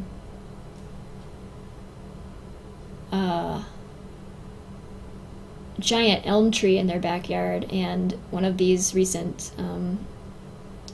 thunderstorms that we have took the tree down, and this was a massive tree, and it just like tore the back sides of 3 houses off, just like chopped them. It looks like one of the houses might end up getting torn down, but the other 2 I think they're trying to repair, but they had like the Red Cross here and everything was taped off, and it's pretty scary looking, because I have a lot of big trees in my yard and around my house too, so that's a little worrisome.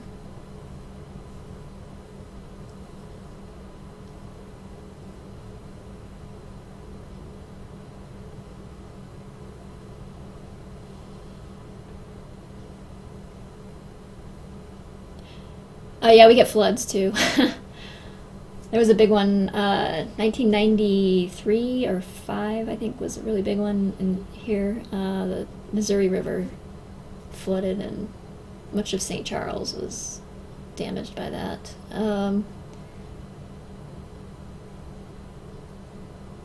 Easy Auditor says, any favorite Dr. Evil quotes? Honestly, it's been such a long time since I've seen any Austin Powers movies. I can't even think of any off the top of my head. Aside from the $1 million thing.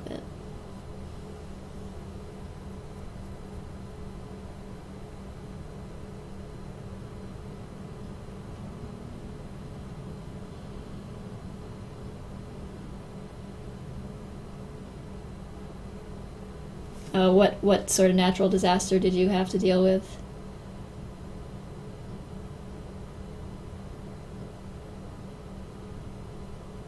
Twitch Veneer says, Tracy, why do you live there? I don't know. It's home. My job was here for many years, and I've come to like the place despite its inclement weather. It's actually not as bad as, like, I don't know. If I was on the coast, it'd probably be, hurricanes would be of concern. At least we don't get hurricanes. Resident Bunbury says, Tracy, what are some of your favorite movies or TV shows? Where to even start? I watch a lot of nonfiction stuff. Like I like pathology and forensics and things like that. Like Dr. G, Medical Examiner was one of my favorite shows. It's not really on anymore, I don't think, but I used to watch Investigation Discovery all the time, except now the station is just all about, like, scandal stuff, like Wives with Knives and garbage like that. All the science has just been, like, filtered off to the sides, so I don't really watch that much anymore. Most of the shows I watch are on HBO. I like Game of Thrones, like everybody likes, and Silicon Valley is really well done, but hard to watch sometimes, almost because it just rings so true. It's like, having worked in the game industry for so long, you start to know some version of each of the characters in that show. So it's almost a little unsettling sometimes how it's supposed to be satire, but it's almost like it's so close to reality, it's not even satire. I like Veep too. I like Julia Louis-Dreyfus. I think she's funny. I think the dialogue writing in that show is it's all very quippy but funny.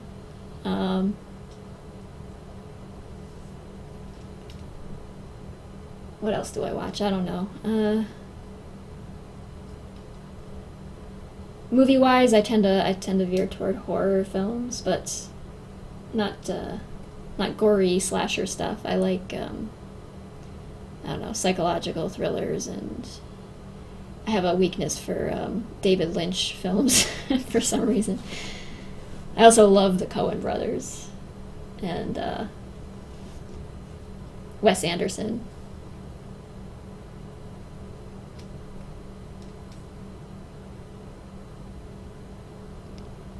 Harbrez says, Tracy, did you ever look into New York City Comic Con? Not yet, no. Just for lack of time.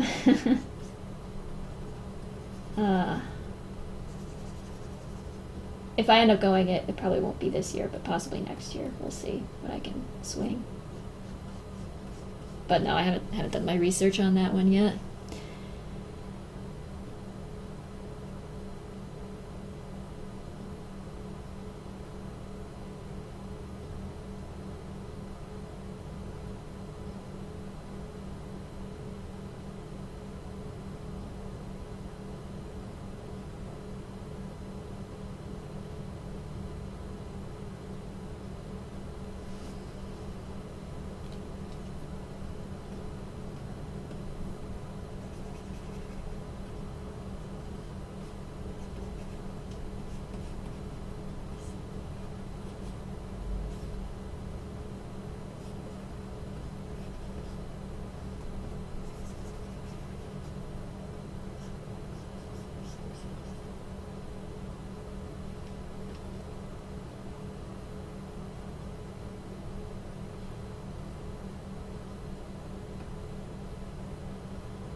Cracker says, "What is the best horror film, and why is it John Carpenter's The Thing?" Well, clearly, the best horror film is John Carpenter's The Thing. Actually, I more or less agree with you on that. It's certainly in my top 5 or 10. But I think it's largely owing to the practical effects employed in that film, which is obviously something you don't see a lot of these days anymore. It's becoming a bit of a lost art. But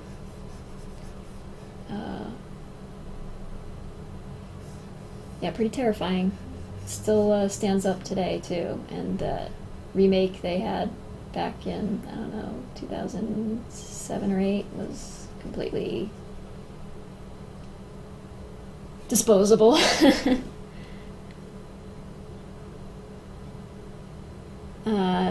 Harbrez says, did anyone see Mad Max Fury Road yet? I keep hearing good things about it, but haven't seen it. I would like to, though, personally.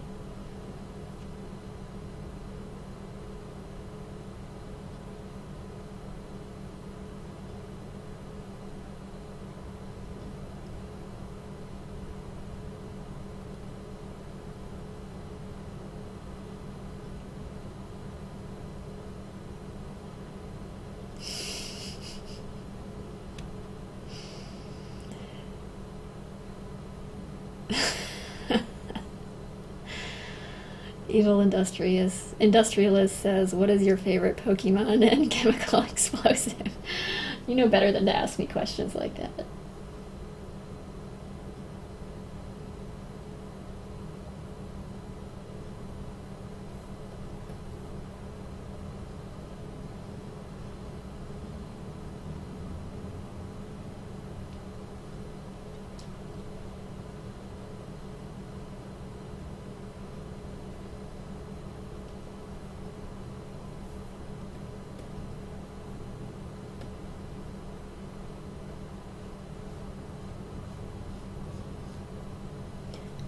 Ezio asks, what movies have you seen as of late? Oh boy, not much of anything.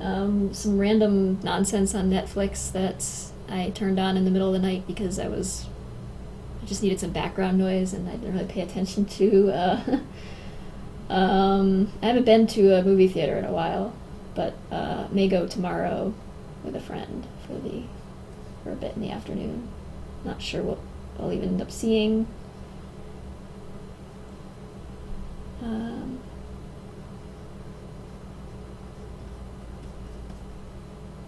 But like usual, if you have suggestions, feel free to throw them out there.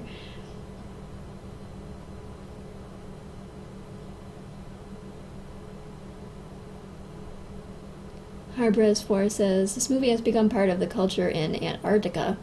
It's a long-standing tradition in all British Antarctic research stations to watch The Thing as part of their midwinter feast and celebration held every June 21st. That's pretty awesome.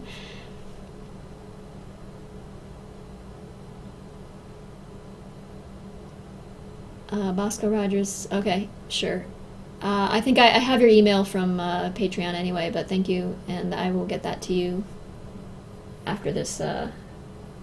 Sometime tonight I'll email it over to you. I'm sorry you're having trouble with Patreon. Good night.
I'm not sure pokey molest bodes well for the conversation.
Good night, Scruffy. Thanks for joining us.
Resident Bunbury says, "Wow, Tracy! Every time I look at your drawing and think that it should be finished, you keep going. It looks amazing." Well, thank you. It's got a lot of work left to be done on it. I need to do the real lighting, shining through the window, and fix up the line work and such.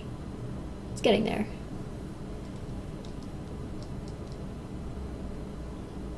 Twitch Veneer says, "Tracy, if you work on the Patreon's drawing doodles, will you sketch them on stream?" I can switch over to doing that if you'd rather watch that. If you guys want a little change of pace for a little bit here, I can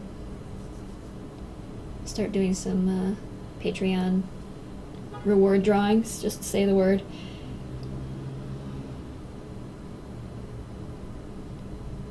Harbrez has to go cram for their ACT tomorrow. Good luck. Have a good night. Thanks for joining us.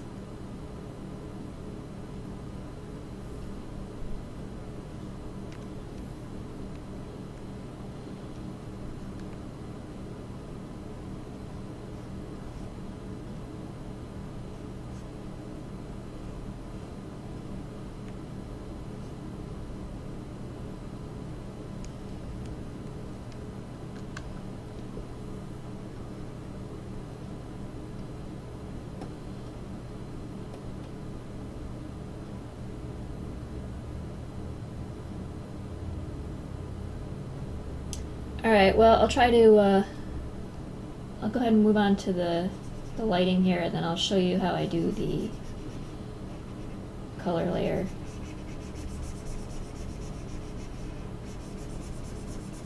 If anyone's interested in seeing that.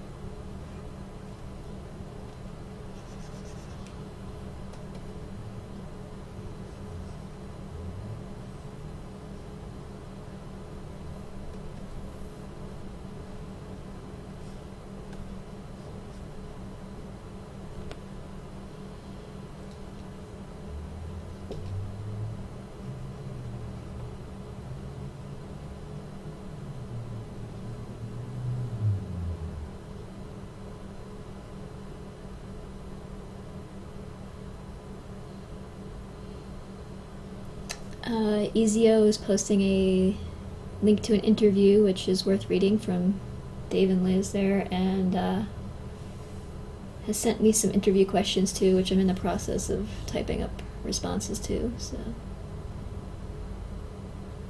thank you for your interest, Ezio Auditor. I'll try to get those to you sooner rather than later. I know it's been a little while already. Twitch Veneer says, "I didn't mean right away, I meant like in any stream if you would do live sketching." Yeah, actually I have done that in past streams. I just, I switched over to doing, seemed like people were more interested in seeing some comic work, so I switched over to doing that for the past couple streams, but I can, I have and I can do sketches in the stream. If you'd like to see that next time, I'll do that.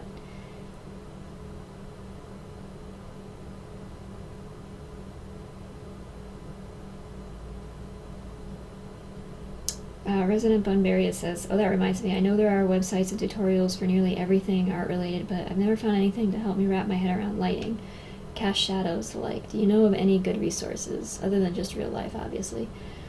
I don't know any off the top of my head, but I know there are numerous things out there that you can find via, like, Schoolism. They have, like, Bobby Chu and the Imaginism team have numerous online videos.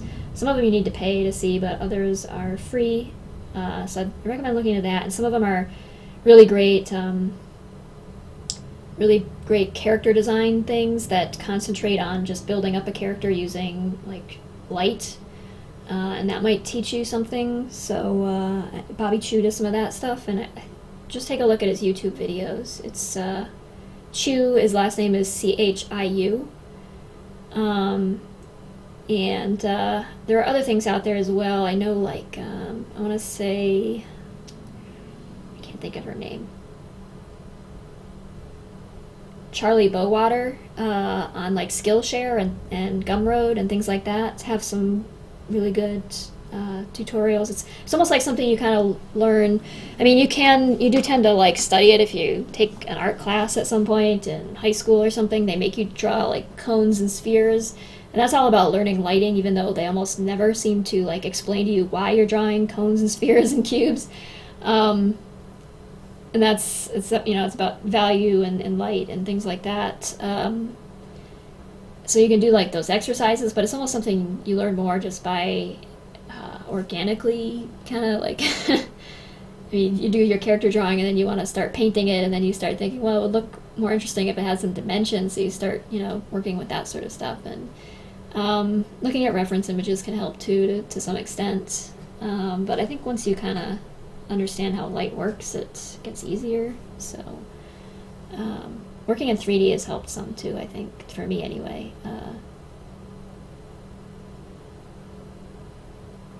Because lighting is so much a part of that. So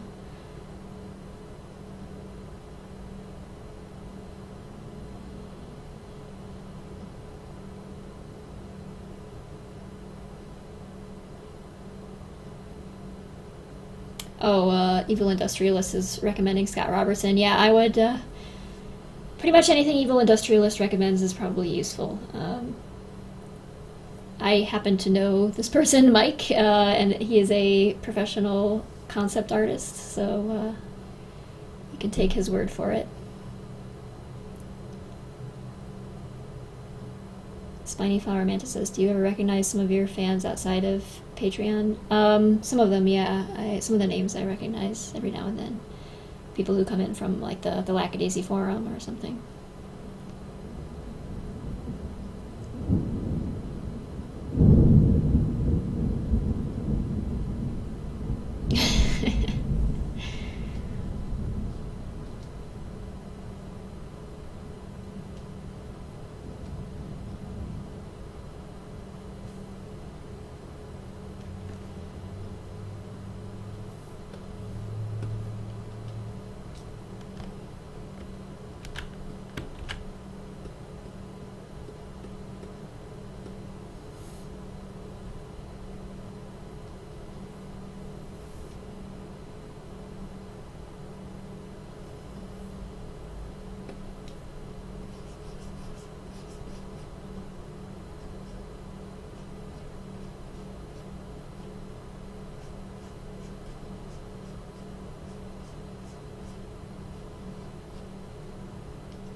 Resident Bumbarius asks, I feel like people have asked this before, but oh well, do you plan on ever coming out further east for conventions or anything?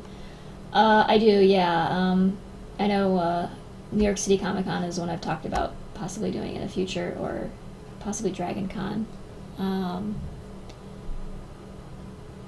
And I'm from Massachusetts, so there's a possibility at some point I'll show up at a con out there so that I can kind of fit it in with a visit with my family or something. Maybe a Boston area convention or something like that. This year I'm just kind of like scrambling to try and finish volume 2. And I'm going to make it to, I believe, well, I'm going to be at Comic-Con and possibly one more convention this year. I don't know yet. But next year I anticipate, once the book is out, that I'll be doing even more conventions. So I will try to stop doing exclusively West Coast conventions, because I do like the West Coast conventions, but it's be nice to hit some other ones too.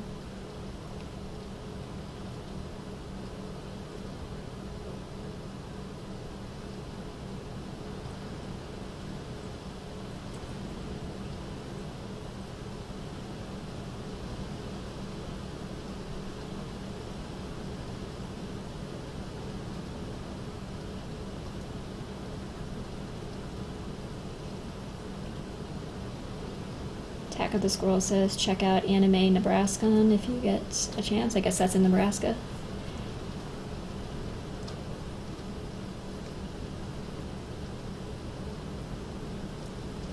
I have been to some St. Louis and Chicago conventions before, but every time I hit one of those, it seems to be the wrong kind of convention for indie comics like what I do. I think I talked about it in the last live stream, how it was all very much mainstream superhero fare, and I just didn't really fit in at all.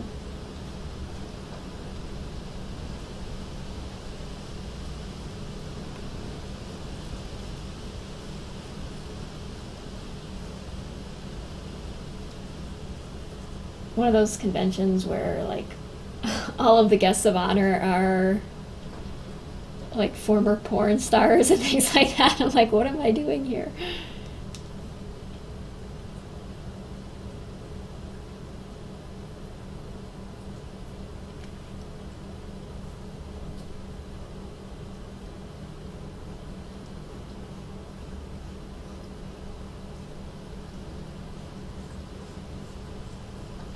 Porn stars and wrestling stars. Those are the conventions where I know my kind of comic is just not on anybody's wish list.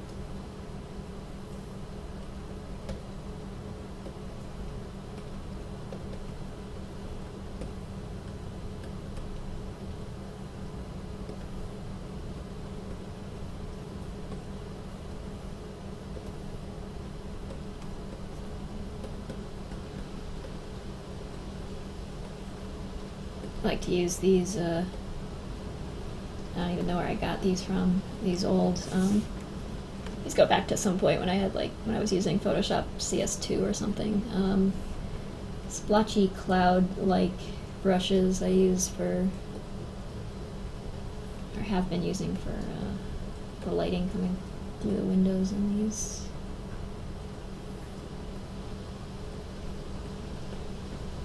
It's gonna look a little silly at first, but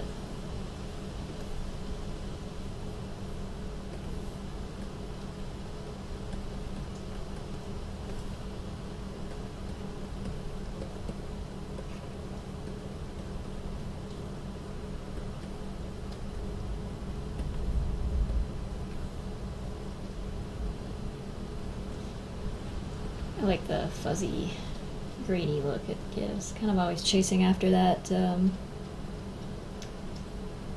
sort of like old glass plate photography look.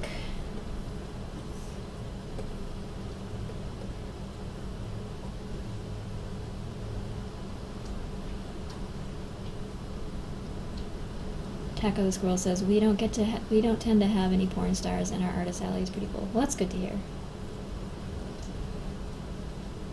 I don't think, I think most conventions aren't like that.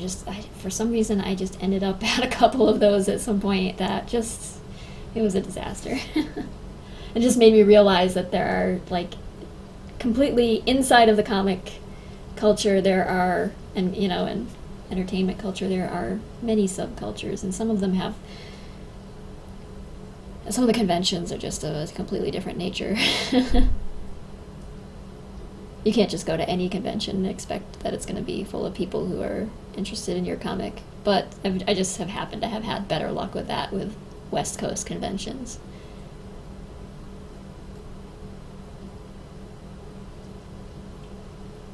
Nick Dupin says, Heroes Con in Charlotte is very indie friendly. I go every year. It just might not be big enough to house such awesomeness as you provide. I'm sure it is. I only bring a little bit of something. I don't know if it's awesomeness, but cats. I bring cats.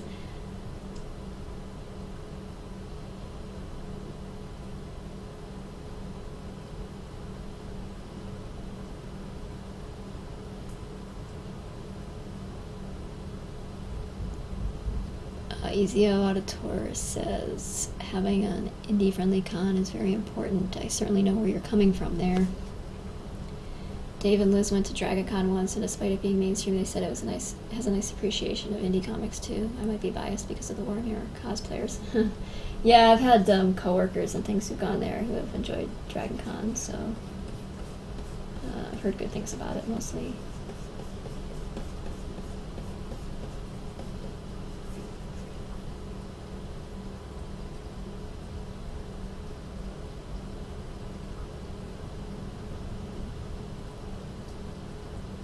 Good night, Mike. Thanks for joining us.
Mick Dupin says, also, you know the street cred I'd get if I brought you to Heroes one year? I'd be paraded in the streets. You freaking kill. I'm very flattered. Thank you. I'll look into that one. I'm kind of open to just trying some new ones next year and see what's out there. I tend to like conventions that are a bit smaller than like Comic-Con. Obviously San Diego Comic-Con is insane, but things that are even a little bit smaller than like WonderCon or so.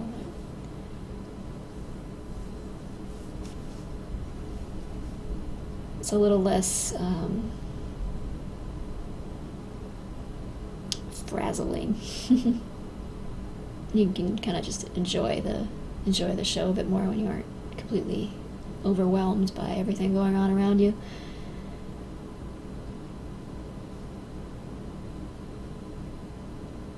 Ezio says, since I proclaimed it publicly now, how are you liking the questions so far generally, while of course not getting too final or in-depth in your critique until after the D's been done? I like that your questions are excellent, and I appreciate that you put a lot of thought into them, because usually when I get somebody who wants to do an interview, it's, you know, for some little website or that, it's the same series of questions over and over again, like, you know, what were your inspirations? What 4 artists did you most find inspiring? When, you know, and things like, it's just like the same rote questions over and over again. But yours are much more in depth and well thought out and tailored to what I do. So I appreciate that. Thank you. Macklar says, did you have characters originally in the first drafts of Lackadaisy that didn't make the final cut? Well, yes, and a lot of characters that are the way they are now were quite different in like the very first inceptions of Lackadaisy that existed mostly in my head at that point. Victor was very different. Zib and Rocky were more or less the same character, kind of split into two because it just didn't make sense to have someone like Rocky being the leader of a band. Yeah, there were quite a few differences. The end result is always something quite different from what you first start with, but it's a starting place. So.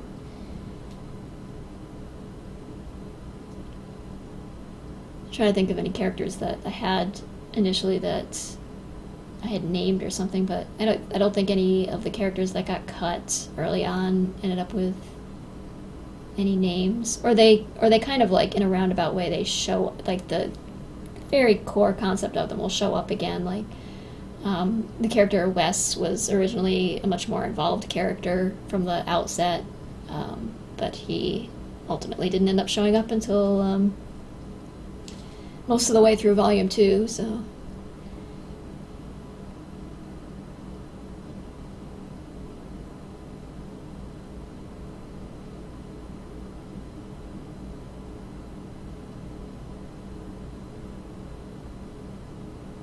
McDupin says, then Heroes would be right up your alley. Okay, well, I'll take that into consideration then. I have an Anime Nebraska Con, Heroes, and New York City Comic Con to look into, I think.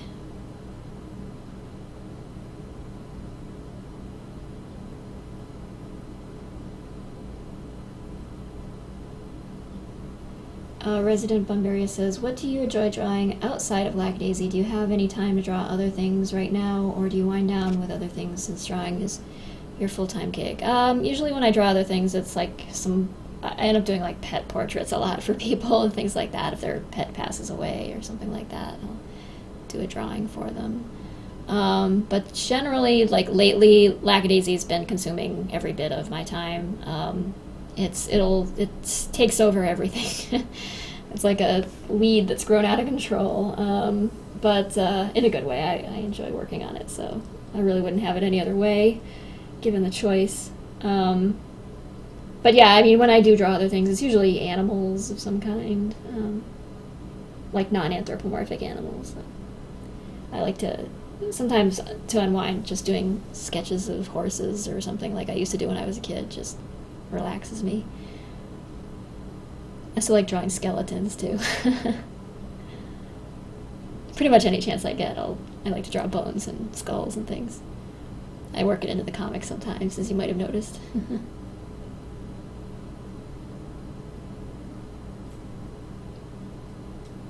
McDupin says, honestly, I'm getting sort of giddy at the thought of meeting you face to face. It's not that exciting, I assure you. I am terrible at social engagements, so, and not at all a skilled conversationalist, but I appreciate that. That's very flattering.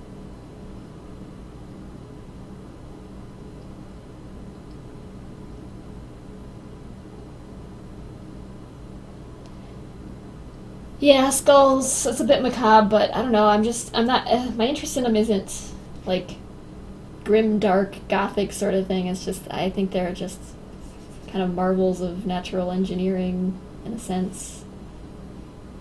Evolutionary engineering, and they're just so fascinating. Skeletons altogether really are just intriguing to me.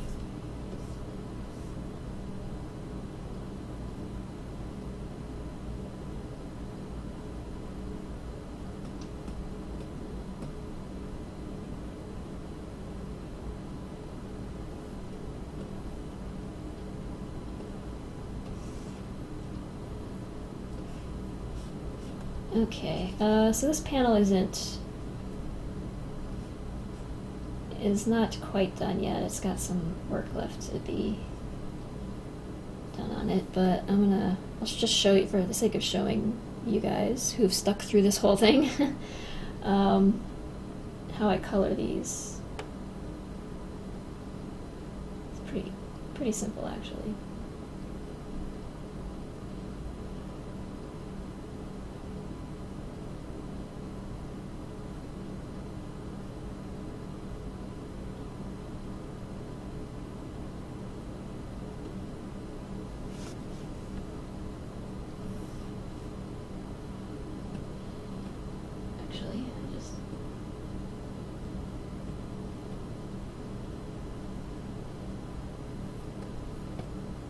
Try not to delete the other panel accidentally.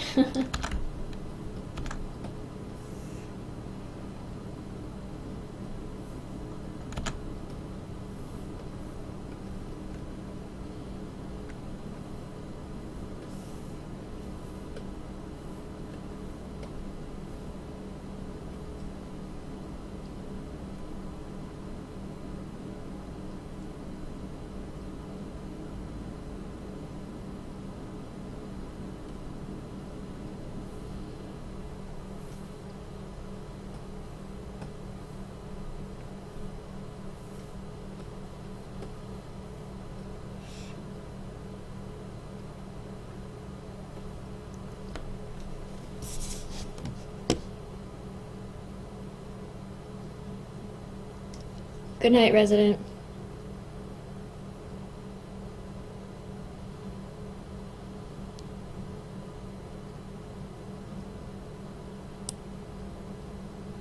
Oh, you're not the one leaving. Never mind. I lost track of the discussion. Somebody's signing out.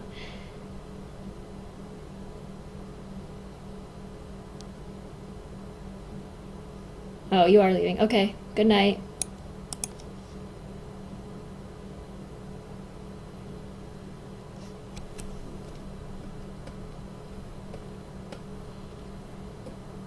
Coloring isn't all that a spectacular thing to see. It's gonna be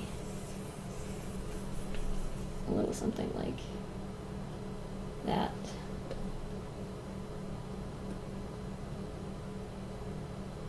I'm gonna have to go back and color match this to my prior panels later, but just show you a little bit.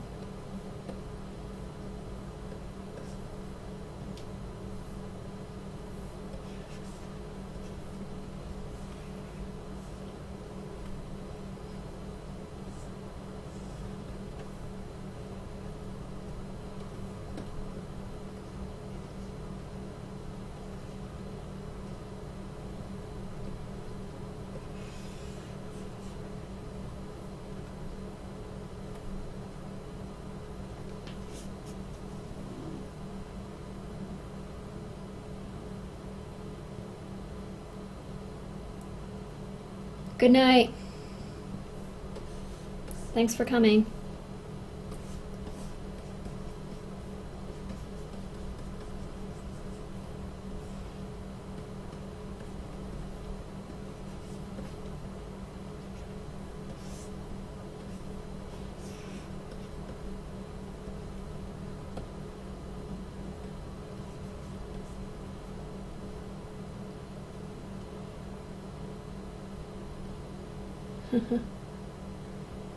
Okay, I'm gonna wrap this up here in a minute. Thank you to those of you who are still hanging around. I appreciate your patronage and your company here. You're always a lot of fun to talk to.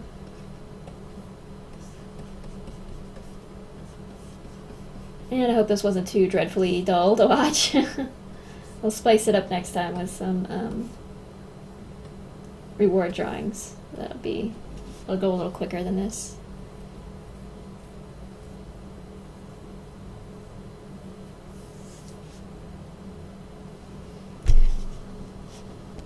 My pleasure.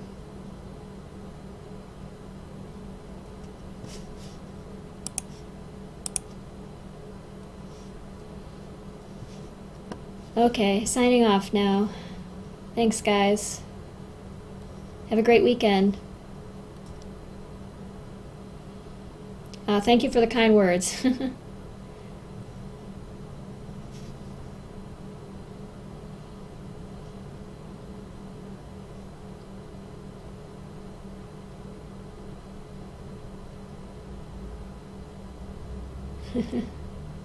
Okay, good night, guys.